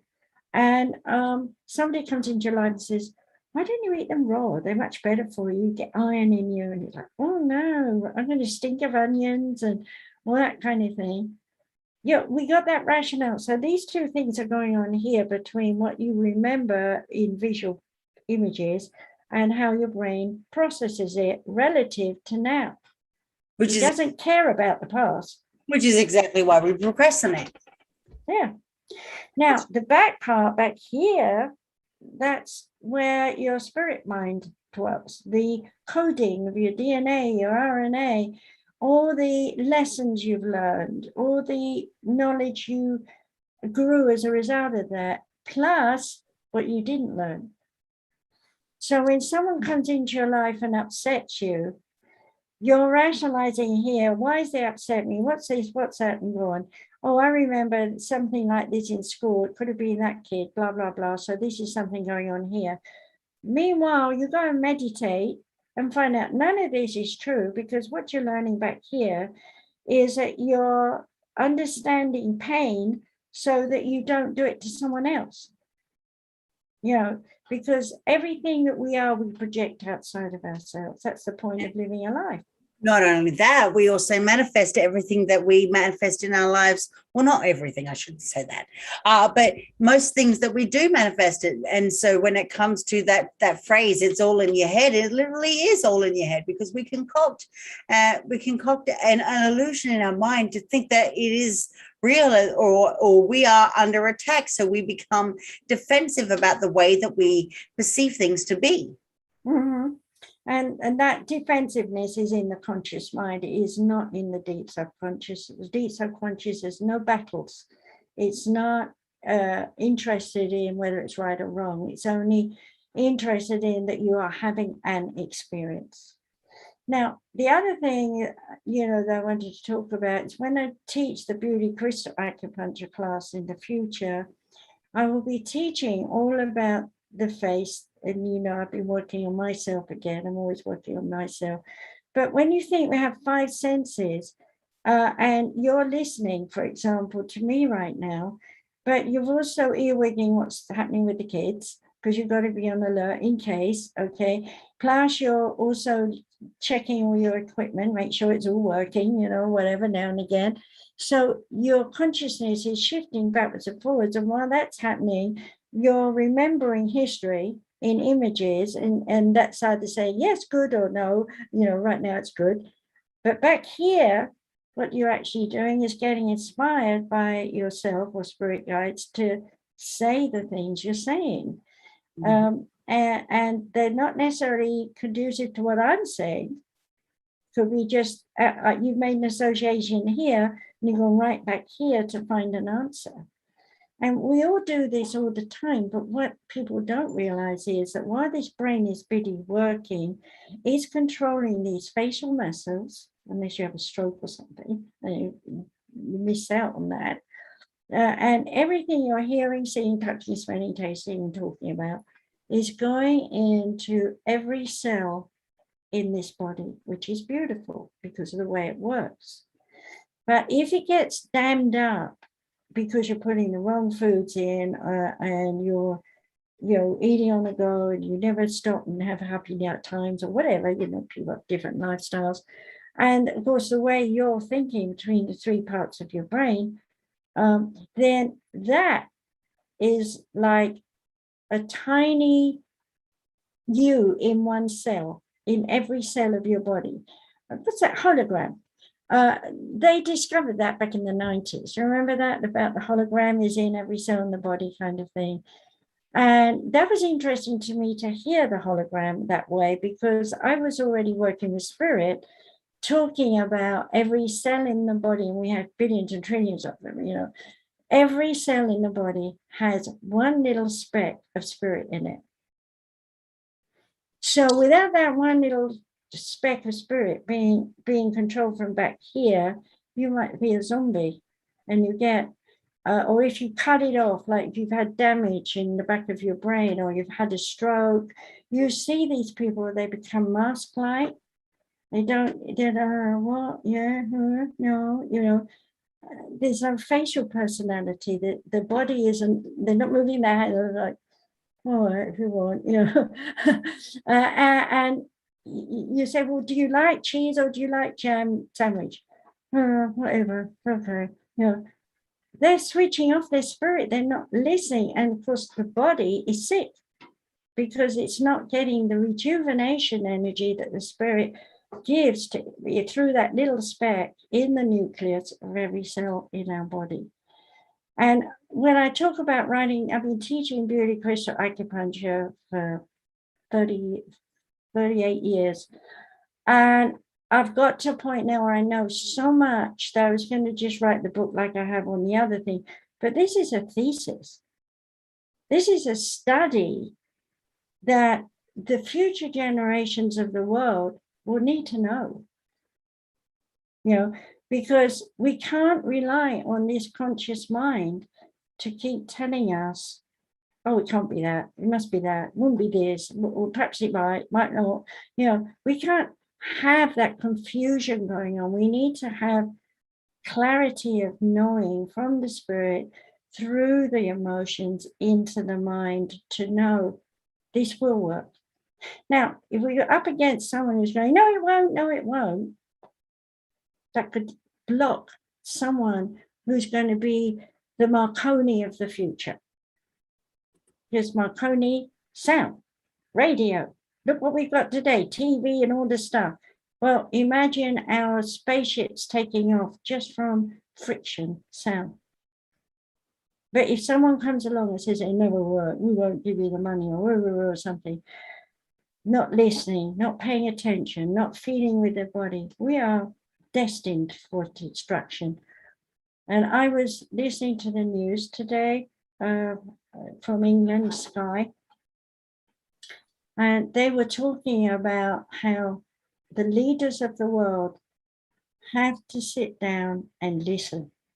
Do you think it's going to happen before we're past? Never heard. Well, you know, the leaders who will sit around that table and will listen, maybe they're just being born right now. Probably. Well, it might be one of your kids, for you know. Could be me for all I care. But no, I don't put myself out like that. But I will say that, you know, they could be very well. But I mean, like I said, you know, we have lost the essence of how to live. And that encompasses beauty and pretty things and the stereotypes and everything that we perceive to be true, which is what? An illusion. Now, I tell you something else as well with what you're saying. The illusion right now is that they're burning wood chips to provide electricity in this country. Meanwhile, they're saying that is putting carbon back into the atmosphere for the trees. But the thing is, they're cutting down the trees to make the wood chips. And trees take 50 years, or at least ways the one I had in my house, it went 50 feet in 20 years. In fact, yeah, I felt guilty, but I had to cut it down because its roots are going under my house. But that was the wrong place for a tree to be put, you know. But here in the desert, they have been bringing more and more trees all the time. And we love it, you know, whether they're palm trees or palivedas and things like that. They're conducive, they can live in this kind of world. And you know, what we need to understand is that as long as we keep thinking we need to burn fuel to get heat, to get electric, to get this, we're stuck in a rut. We have to get to a point where we understand that, you know, heat comes through friction. And once we understand that and use it, because it's tone, it's sound, it's resonation, reverberation, and so on, that is going on in our bodies morning, noon, and night. until we realize that, we cannot associate it going on outside of us in terms of our equipment and things that we have to do. So, for example, the Piscean age said, I'm really cold. I need to kill that bear so that I can put something on me to keep me warm, right? Just to make it really prehistoric or something, okay? Whereas in the future, with the ability to use sound, we could walk around summer or winter in shorts while we're in our house or wherever we are working. Because with the sound and what Spirit showed me, we will have no expense in the way that we've had in the past in providing fuel, as it were, for running this world. And sound will also help the natural flora and fauna to come back as well, because they don't just rely on carbon, do they? They rely on what nutrients there are in the soil, and they rely on light. They rely on the wind, which gives friction to move and stretch the limbs of the tree and so on. They're just the same as us. The fact that they can't talk to us doesn't mean that they're not made of the same elements, right? Mm-hmm. Yeah. And do you remember back, I don't know if you would, because this age gap here, but they were doing experiments talking to cabbages. They did. Yeah, and they were getting squeaks. And that the cabbage wasn't moving, it was just sitting on the table, and there's a guy talking to cabbage, and got a little mic near it. And if you think about a cabbage leaves, they're so close together, right? Yeah. So when I was watching that, I just thought, well, how does it do that? And they said, friction. Yeah, but how the little leaves expand and contract with the moisture that's in its leaves. So they are actually rubbing together. So it wasn't really talking, it was the sound of its sister working. But that cabbage had been already cut. So how was it alive still with this essence? No, I think it had a root in it, but it doesn't matter either way, because it's still the same thing. If you were starved to death with no food for a month, you would still be alive. Cabbages are quite strong and bold in lasting, actually. So, but that was, I thought, was one of the most interesting lessons I had from Spirit, was that just because it's cut and it's still green and strong, and it's, its energy is flowing through its leaves, and the squeaky noises he was picking up was that energy of life of a cabbage. But that, yeah, it is. But they were trying it with other things as well, but that was going on in England. And these little things that people do on the side, they're curious and they want to know. And that is the beginning of sound. Mm-hmm. Understanding that, things that aren't speaking are not silent. They're making noises, just like our tummy rumbles. Okay. When the wind rips through a tree, it makes a noise with the leaves. Well, nothing is really ever dead. Right. So why can't we tap into all this energy and use it? Because we're born into a limited scope. We're only through our perception of what our upbringing, could be anything, environmental factors. It could be the way that we do things, or we've been taught to do things. Right, in this century or the last century. But what about the people back 500 years ago? Yeah, but even then, if a lot of the people that are living right now perceive those people 500 years ago, I'm not saying all of them, but a lot of those people think that they were outright crazy. Well, you see, what I'm saying is that generations come in with new info and they leave. A generation comes new info and they leave. But the building of the structures of the new generation bounces off what's gone before, right? Well, of course it does. And that's why. So we're ready for this Aquarian age to really bring a sound in as something very important for the rest of those years.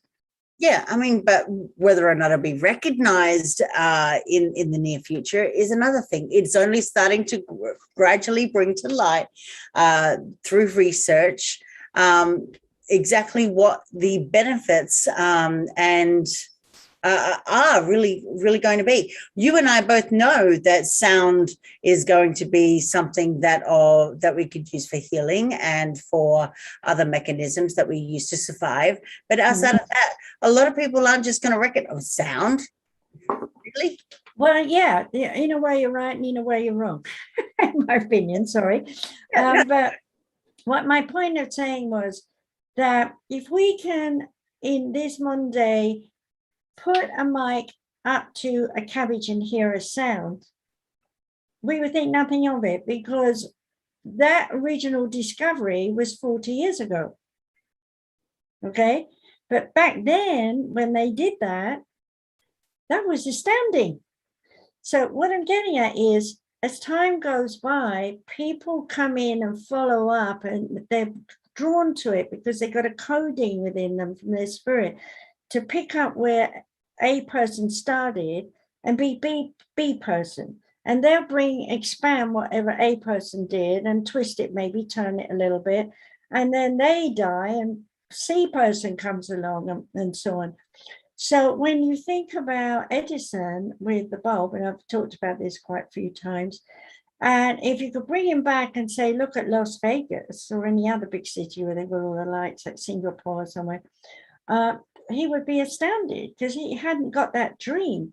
It took other people coming along after his creation to reinvent the wheel, as it were, in terms of bulbs, because today we've got all sorts of different types of lighting bulbs, and create what we've got today.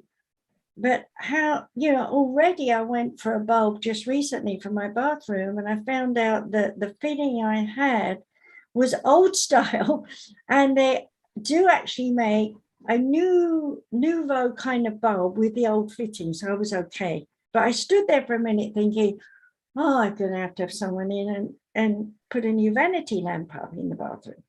But thank goodness someone created something that fits from the old to the new. And so I got a bulb that works. Okay.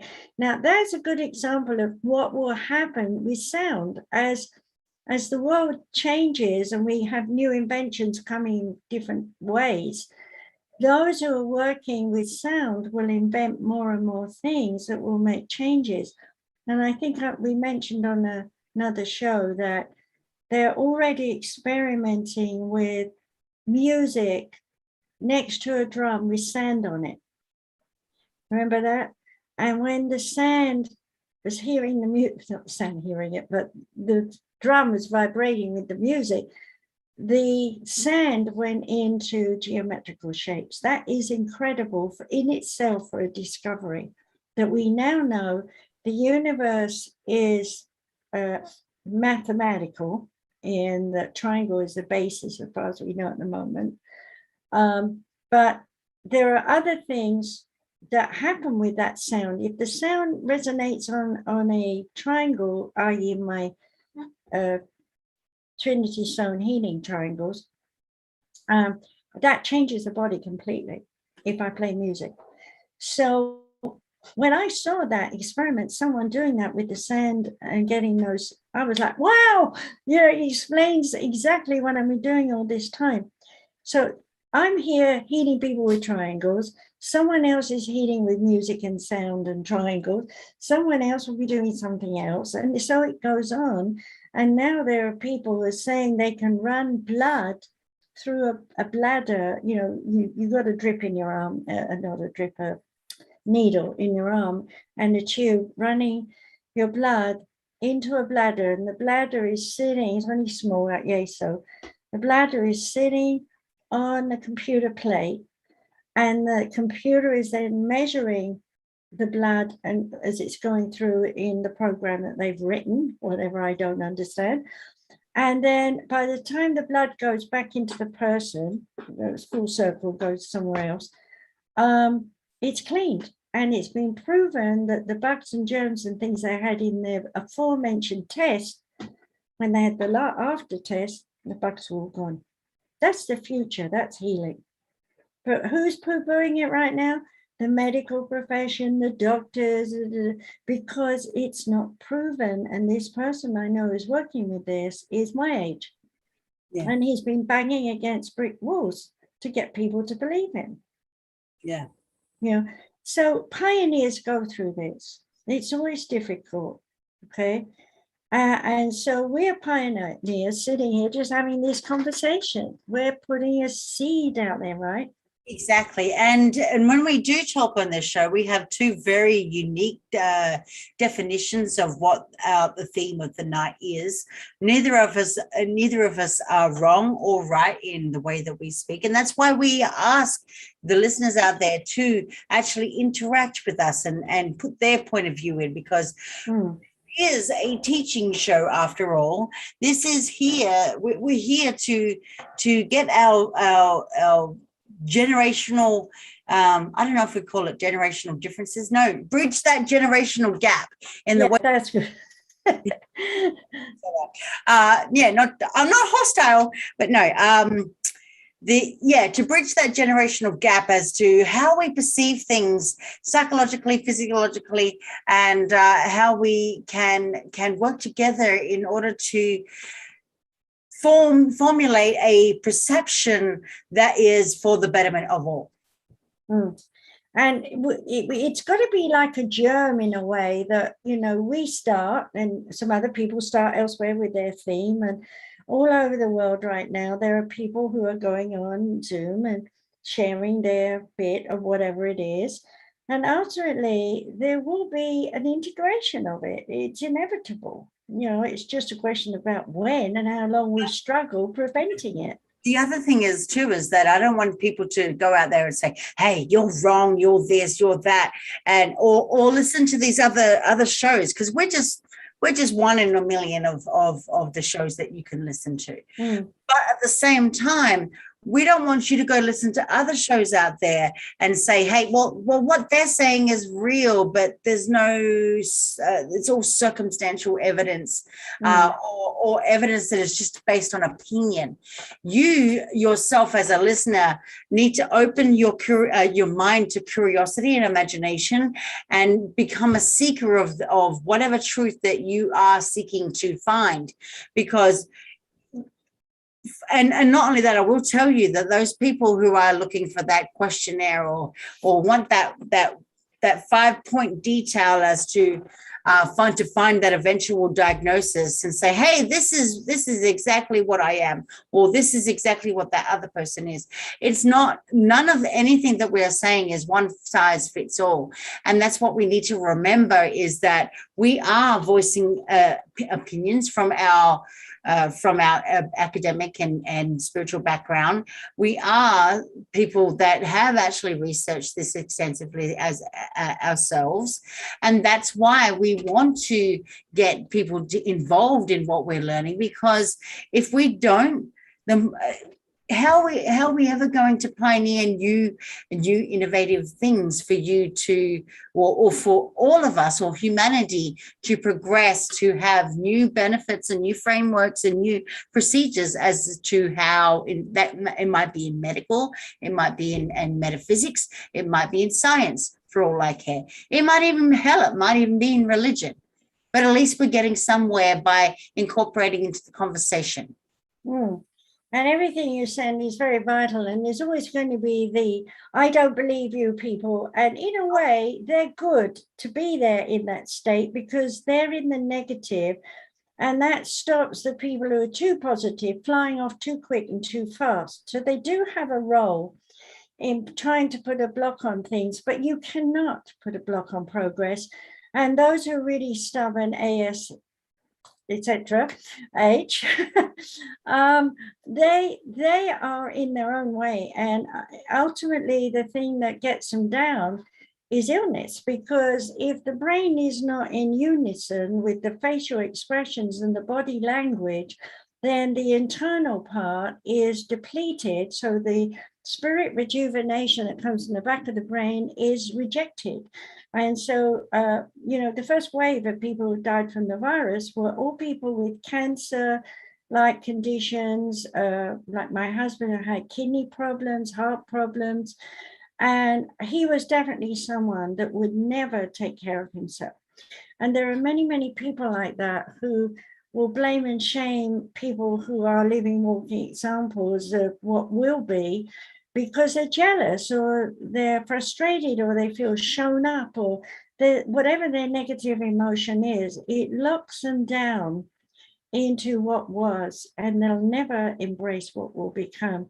And those of us who are leaders know that, so we don't worry about them. And that's the same goes with people who perceive themselves to be completely healed. No one is ever completely healed. You are constantly working on your healing until the day you die. So yeah, I have to admit that I've never stopped.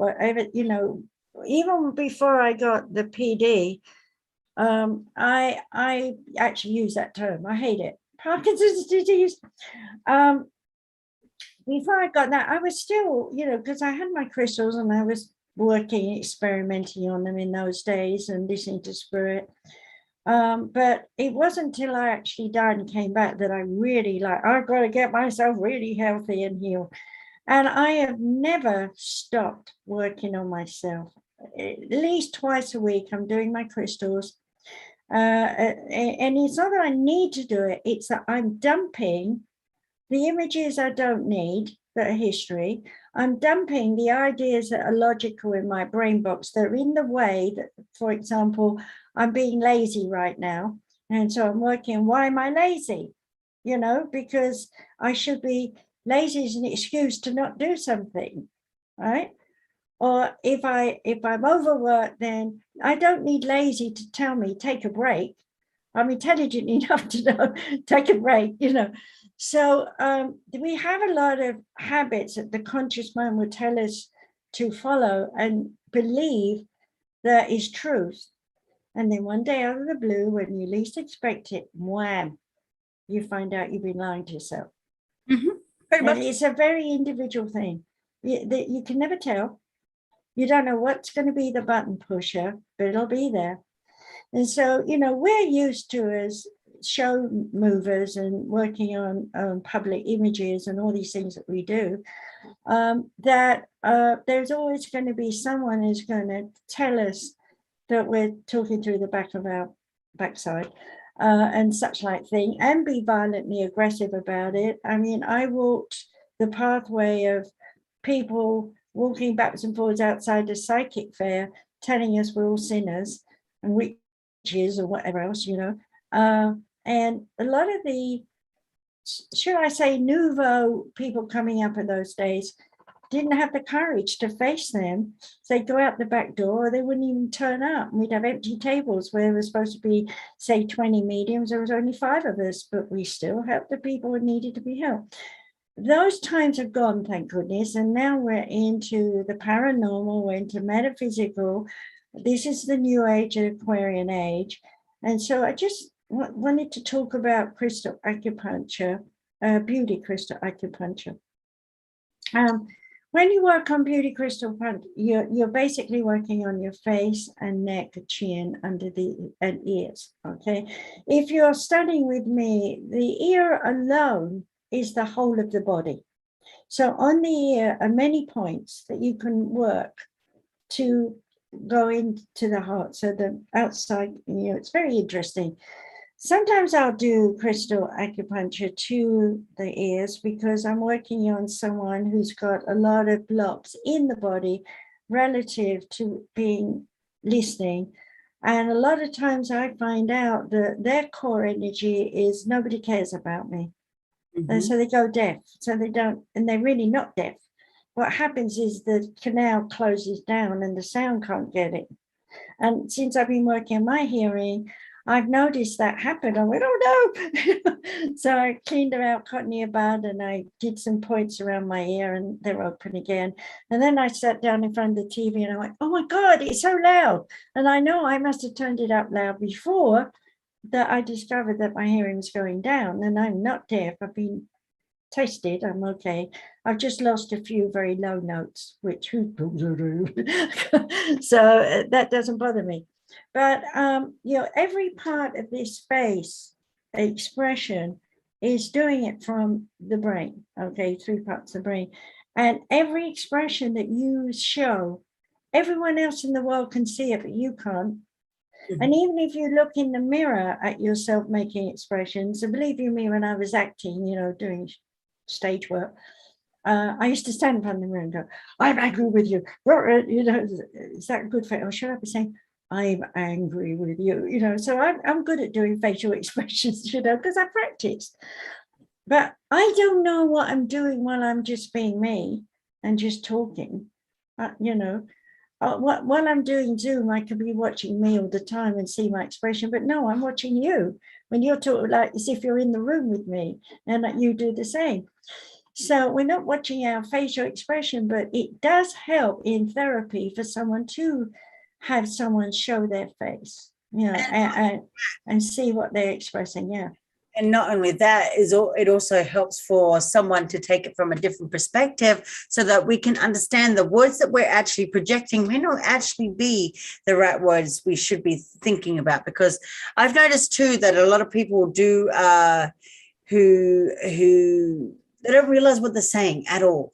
And they don't realize that they're in a state of victimizing themselves or sabotaging themselves. Right. There's a lot of that going on right now.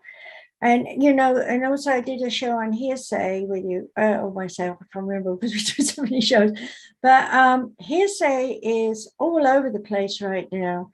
And even when the news is reporting news, it's still, we heard, they actually say that sometimes, or we have video, so to prove it, otherwise everyone goes, yeah, we don't know if that's true.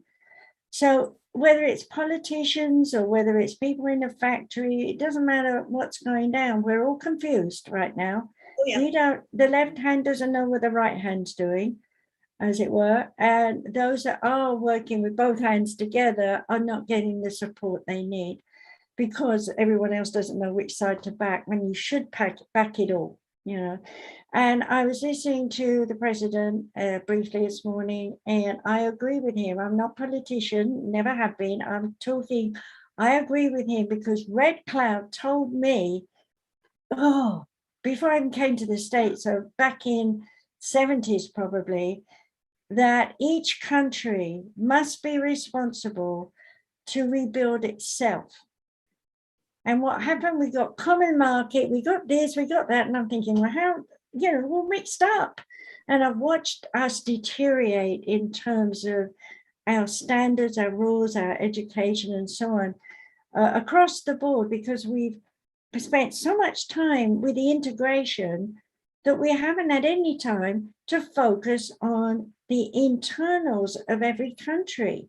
We need new bridges, we need new farm areas, whatever it is, We're still in that modality of war. We've had enough war, especially Americans. That's what we want to be. Yeah. Who got the bigger army? Who got the bigger bazookas? Who got the more money in the bank? Right. Well, the ultimate thing is, as I said, for us with this show, we want to build a university online with other teachers. So I was putting it out on my show that we're looking for people who really been teaching well, got good standards, who can give at least 3 levels of education in a topic, like going to university. Mine have all got 5 levels, and most of my students take 5 years to do it. So that's like going to college, you see. So we're doing that, and talks and so on. And of course, everybody has a choice whether they want to attend or not. But the ultimate thing is whether they believe us or not, or whoever's class or course it is, if you don't push yourself forward to at least have an open mind and listen, you're stuck in a rut. Exactly. And that rut will get deeper and deeper as time goes by, and you will be left behind. So think about that. Do you want to be left behind? I don't. That's why I keep learning. I'll be learning the day I die. Okay, I'm dying. What's happening? I'll be my head stuck in a book trying to still learn in my last breath. Yeah. See, that is the secret, is having the joy of learning. And unfortunately, there are many kids from the 90s, around that age to the new century, who didn't pay attention in school. Like my youngest was a brilliant student, but my third youngest, he played hooky. He was always gone. I didn't know till they called me up and say, he's missing again. What were you doing? Oh, I was saving a child. And he was, but that's another story. But the bottom line is, you can only guide as best you can. And my real sense of my years of experience of do's and don'ts is my best results are when I can sit and listen 100% to the person who's come to see me. I'll ask them questions and they'll tell me ABC, whatever result. I write it down and pay 100% attention. And then when I've got everything where they're at, then I say, it's my turn. I'm going to tell you what your spirit guides are saying about everything I've written down. And you're going to get all the advice for you to see things in a different light, or a different point of view. Now, I record it so they can go home with it and listen to it. Now, some people are called back, how are you doing? Follow up, how are you doing? Oh, I've been so busy, haven't listened to it at all. Well, how's your circumstances? No, it's worse than ever, and then I've got the other side of the fence. I haven't stopped listening. It's amazing. We closed down the business that I was worried about. We've opened up something else. We're moving on. We're doing this, and it's like, yeah, Now, that's a personal choice, whether you listen or you don't listen, whether you seek help or don't seek help. The ultimate thing is you can be your own fixer child, but if you get stuck in that rut, you'll just go deeper. That's my little lecture warning today. Yeah. So coming back to the Beauty Crystal Acupuncture, when you're doing, I have certain stones that go in the kit, and you do these. See, I've got lines because I'm old, so I don't particularly want to get rid of them, because why would I want to look 21, when I'm nearly 80? So, but as you put the point on the crease and you make these tiny little circles, you don't wiggle it around like that. You just, like, see if I'm doing here, a circle, and you move along the line. By the time you've done that whole line, like your age person or someone up to about 60, those lines would disappear. Yeah. Because what happens is the energy from your hand, your healing energy, goes through the crystal into the cell and stimulates the nucleus, and the cell begins to swell and respond. And then over time, if you do it regularly, all your lines disappear. And I've got students that are actually doing it all the time, and I'm like, you look young still, yeah, I love it, but the eyes are connected to everything you've ever seen in the world, and everything you've ever seen in the world is good or bad or maybe neutral, but it's in your body. So while you're working on your face, and I'm only talking briefly here about it, doing these little circles on your face, and even here underneath where your teeth are, under your tongue, I teach you all of that, because when you were an infant, the first thing you did was, right, gotta have that milk, right? So just do that for a minute, Katie. So you feel those muscles, tongue going. That's not quite the same. That's inhaling. That's a whole added new thing. But that's just as well to hear that, because then you're sucking it down instead of letting it fall down. So there's a whole different mechanism going on here with your lungs, and there's body language. Like when a baby's suckling, every so often it instinctively knows to go like that, because that bumps the boobie up so a little bit more milk can get out. And you see the animals doing it on, like when they're feeding off the cows and the sheep and whatever, you'll see them tug on it and give it a thing, because that allows more to come out. Well, we don't remember doing all that suckling, okay? but it's encoded from the brain into the entire body. So when you're doing your face, you're doing your entire body, you're healing. And when I was teaching the class in Japan, which I taught many years, different groups and different levels with the psychology and psychiatry as well. The first class where they're actually working on the eyes or the mouth, I don't let them work on the whole face straight away, it's too much. Usually they cry, just like a baby. And it's not like we all, it's from down here, which is what a baby does. Exactly. It's very interesting. Yeah. So I will be planning doing a Beauty Crystal Acupuncture introductory class one, but somewhere in the future. We're still working on getting the site. It's a big deal, people. So please be patient with us. It's not easy to build a university site. Exactly. And we are well over time right now. So we might just wrap this up. But what I want to say just before we do wrap this up is if you are looking for our websites, you can go over to, well, especially Margaret's radio show, Dr. Margaret Speaks / so we SoundCloud.com/Dr. Margaret Speaks.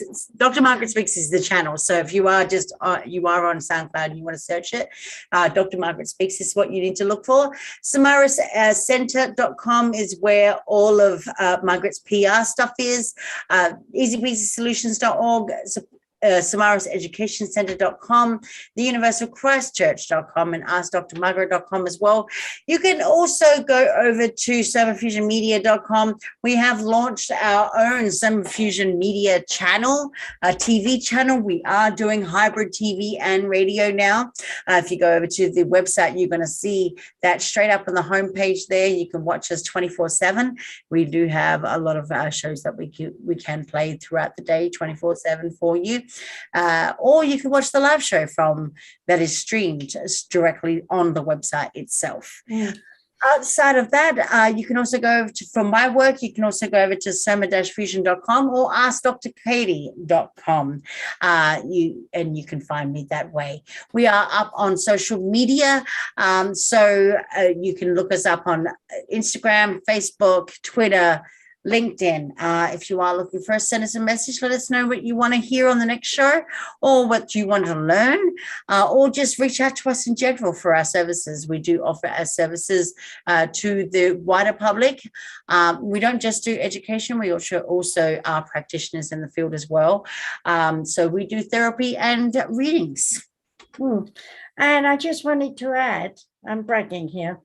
I've been watching my videos on the TV. You just go to YouTube and type in Margaret Rogers Van Coots, or tell you a little stick if you've got one of those, find me. And I've been watching them, and a lot of them I channel, and I will say I'm enjoying it because I don't remember what I did. So if I can enjoy it, I'm listening to Katie's show. It's like, oh, did I say that? Because I channel.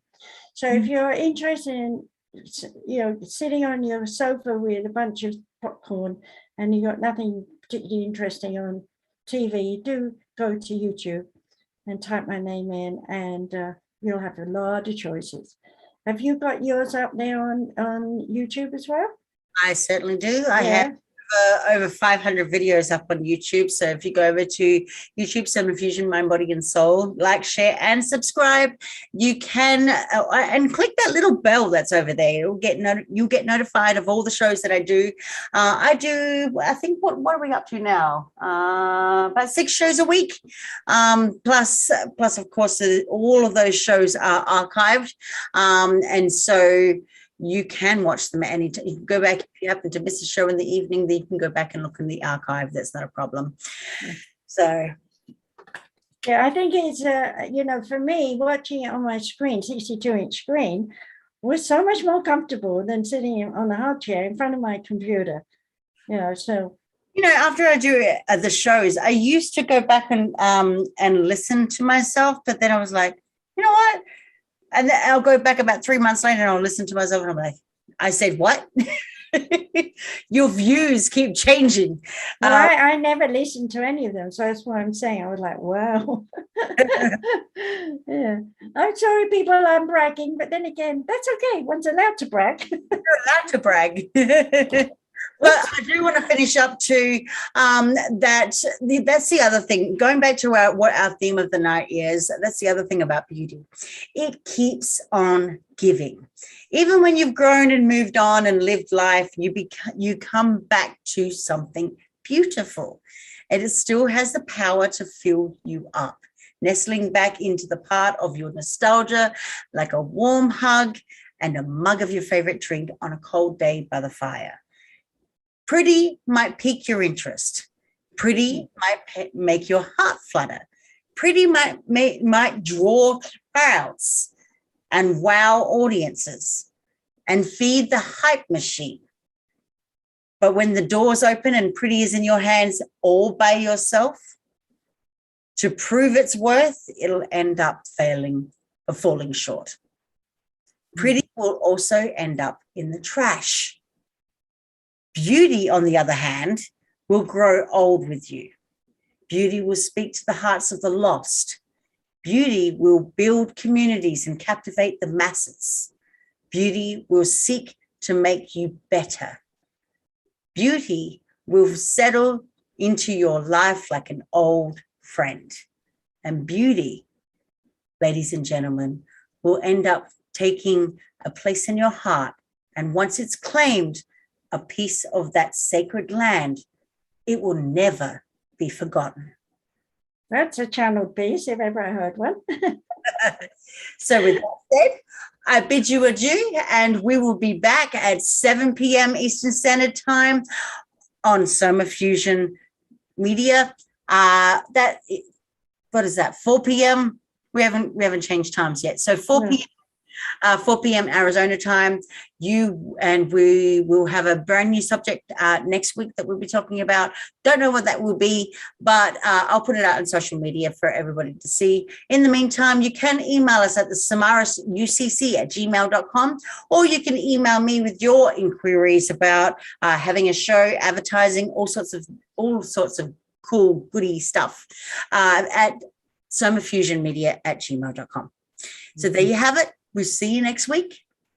Love you. Bye. Bye.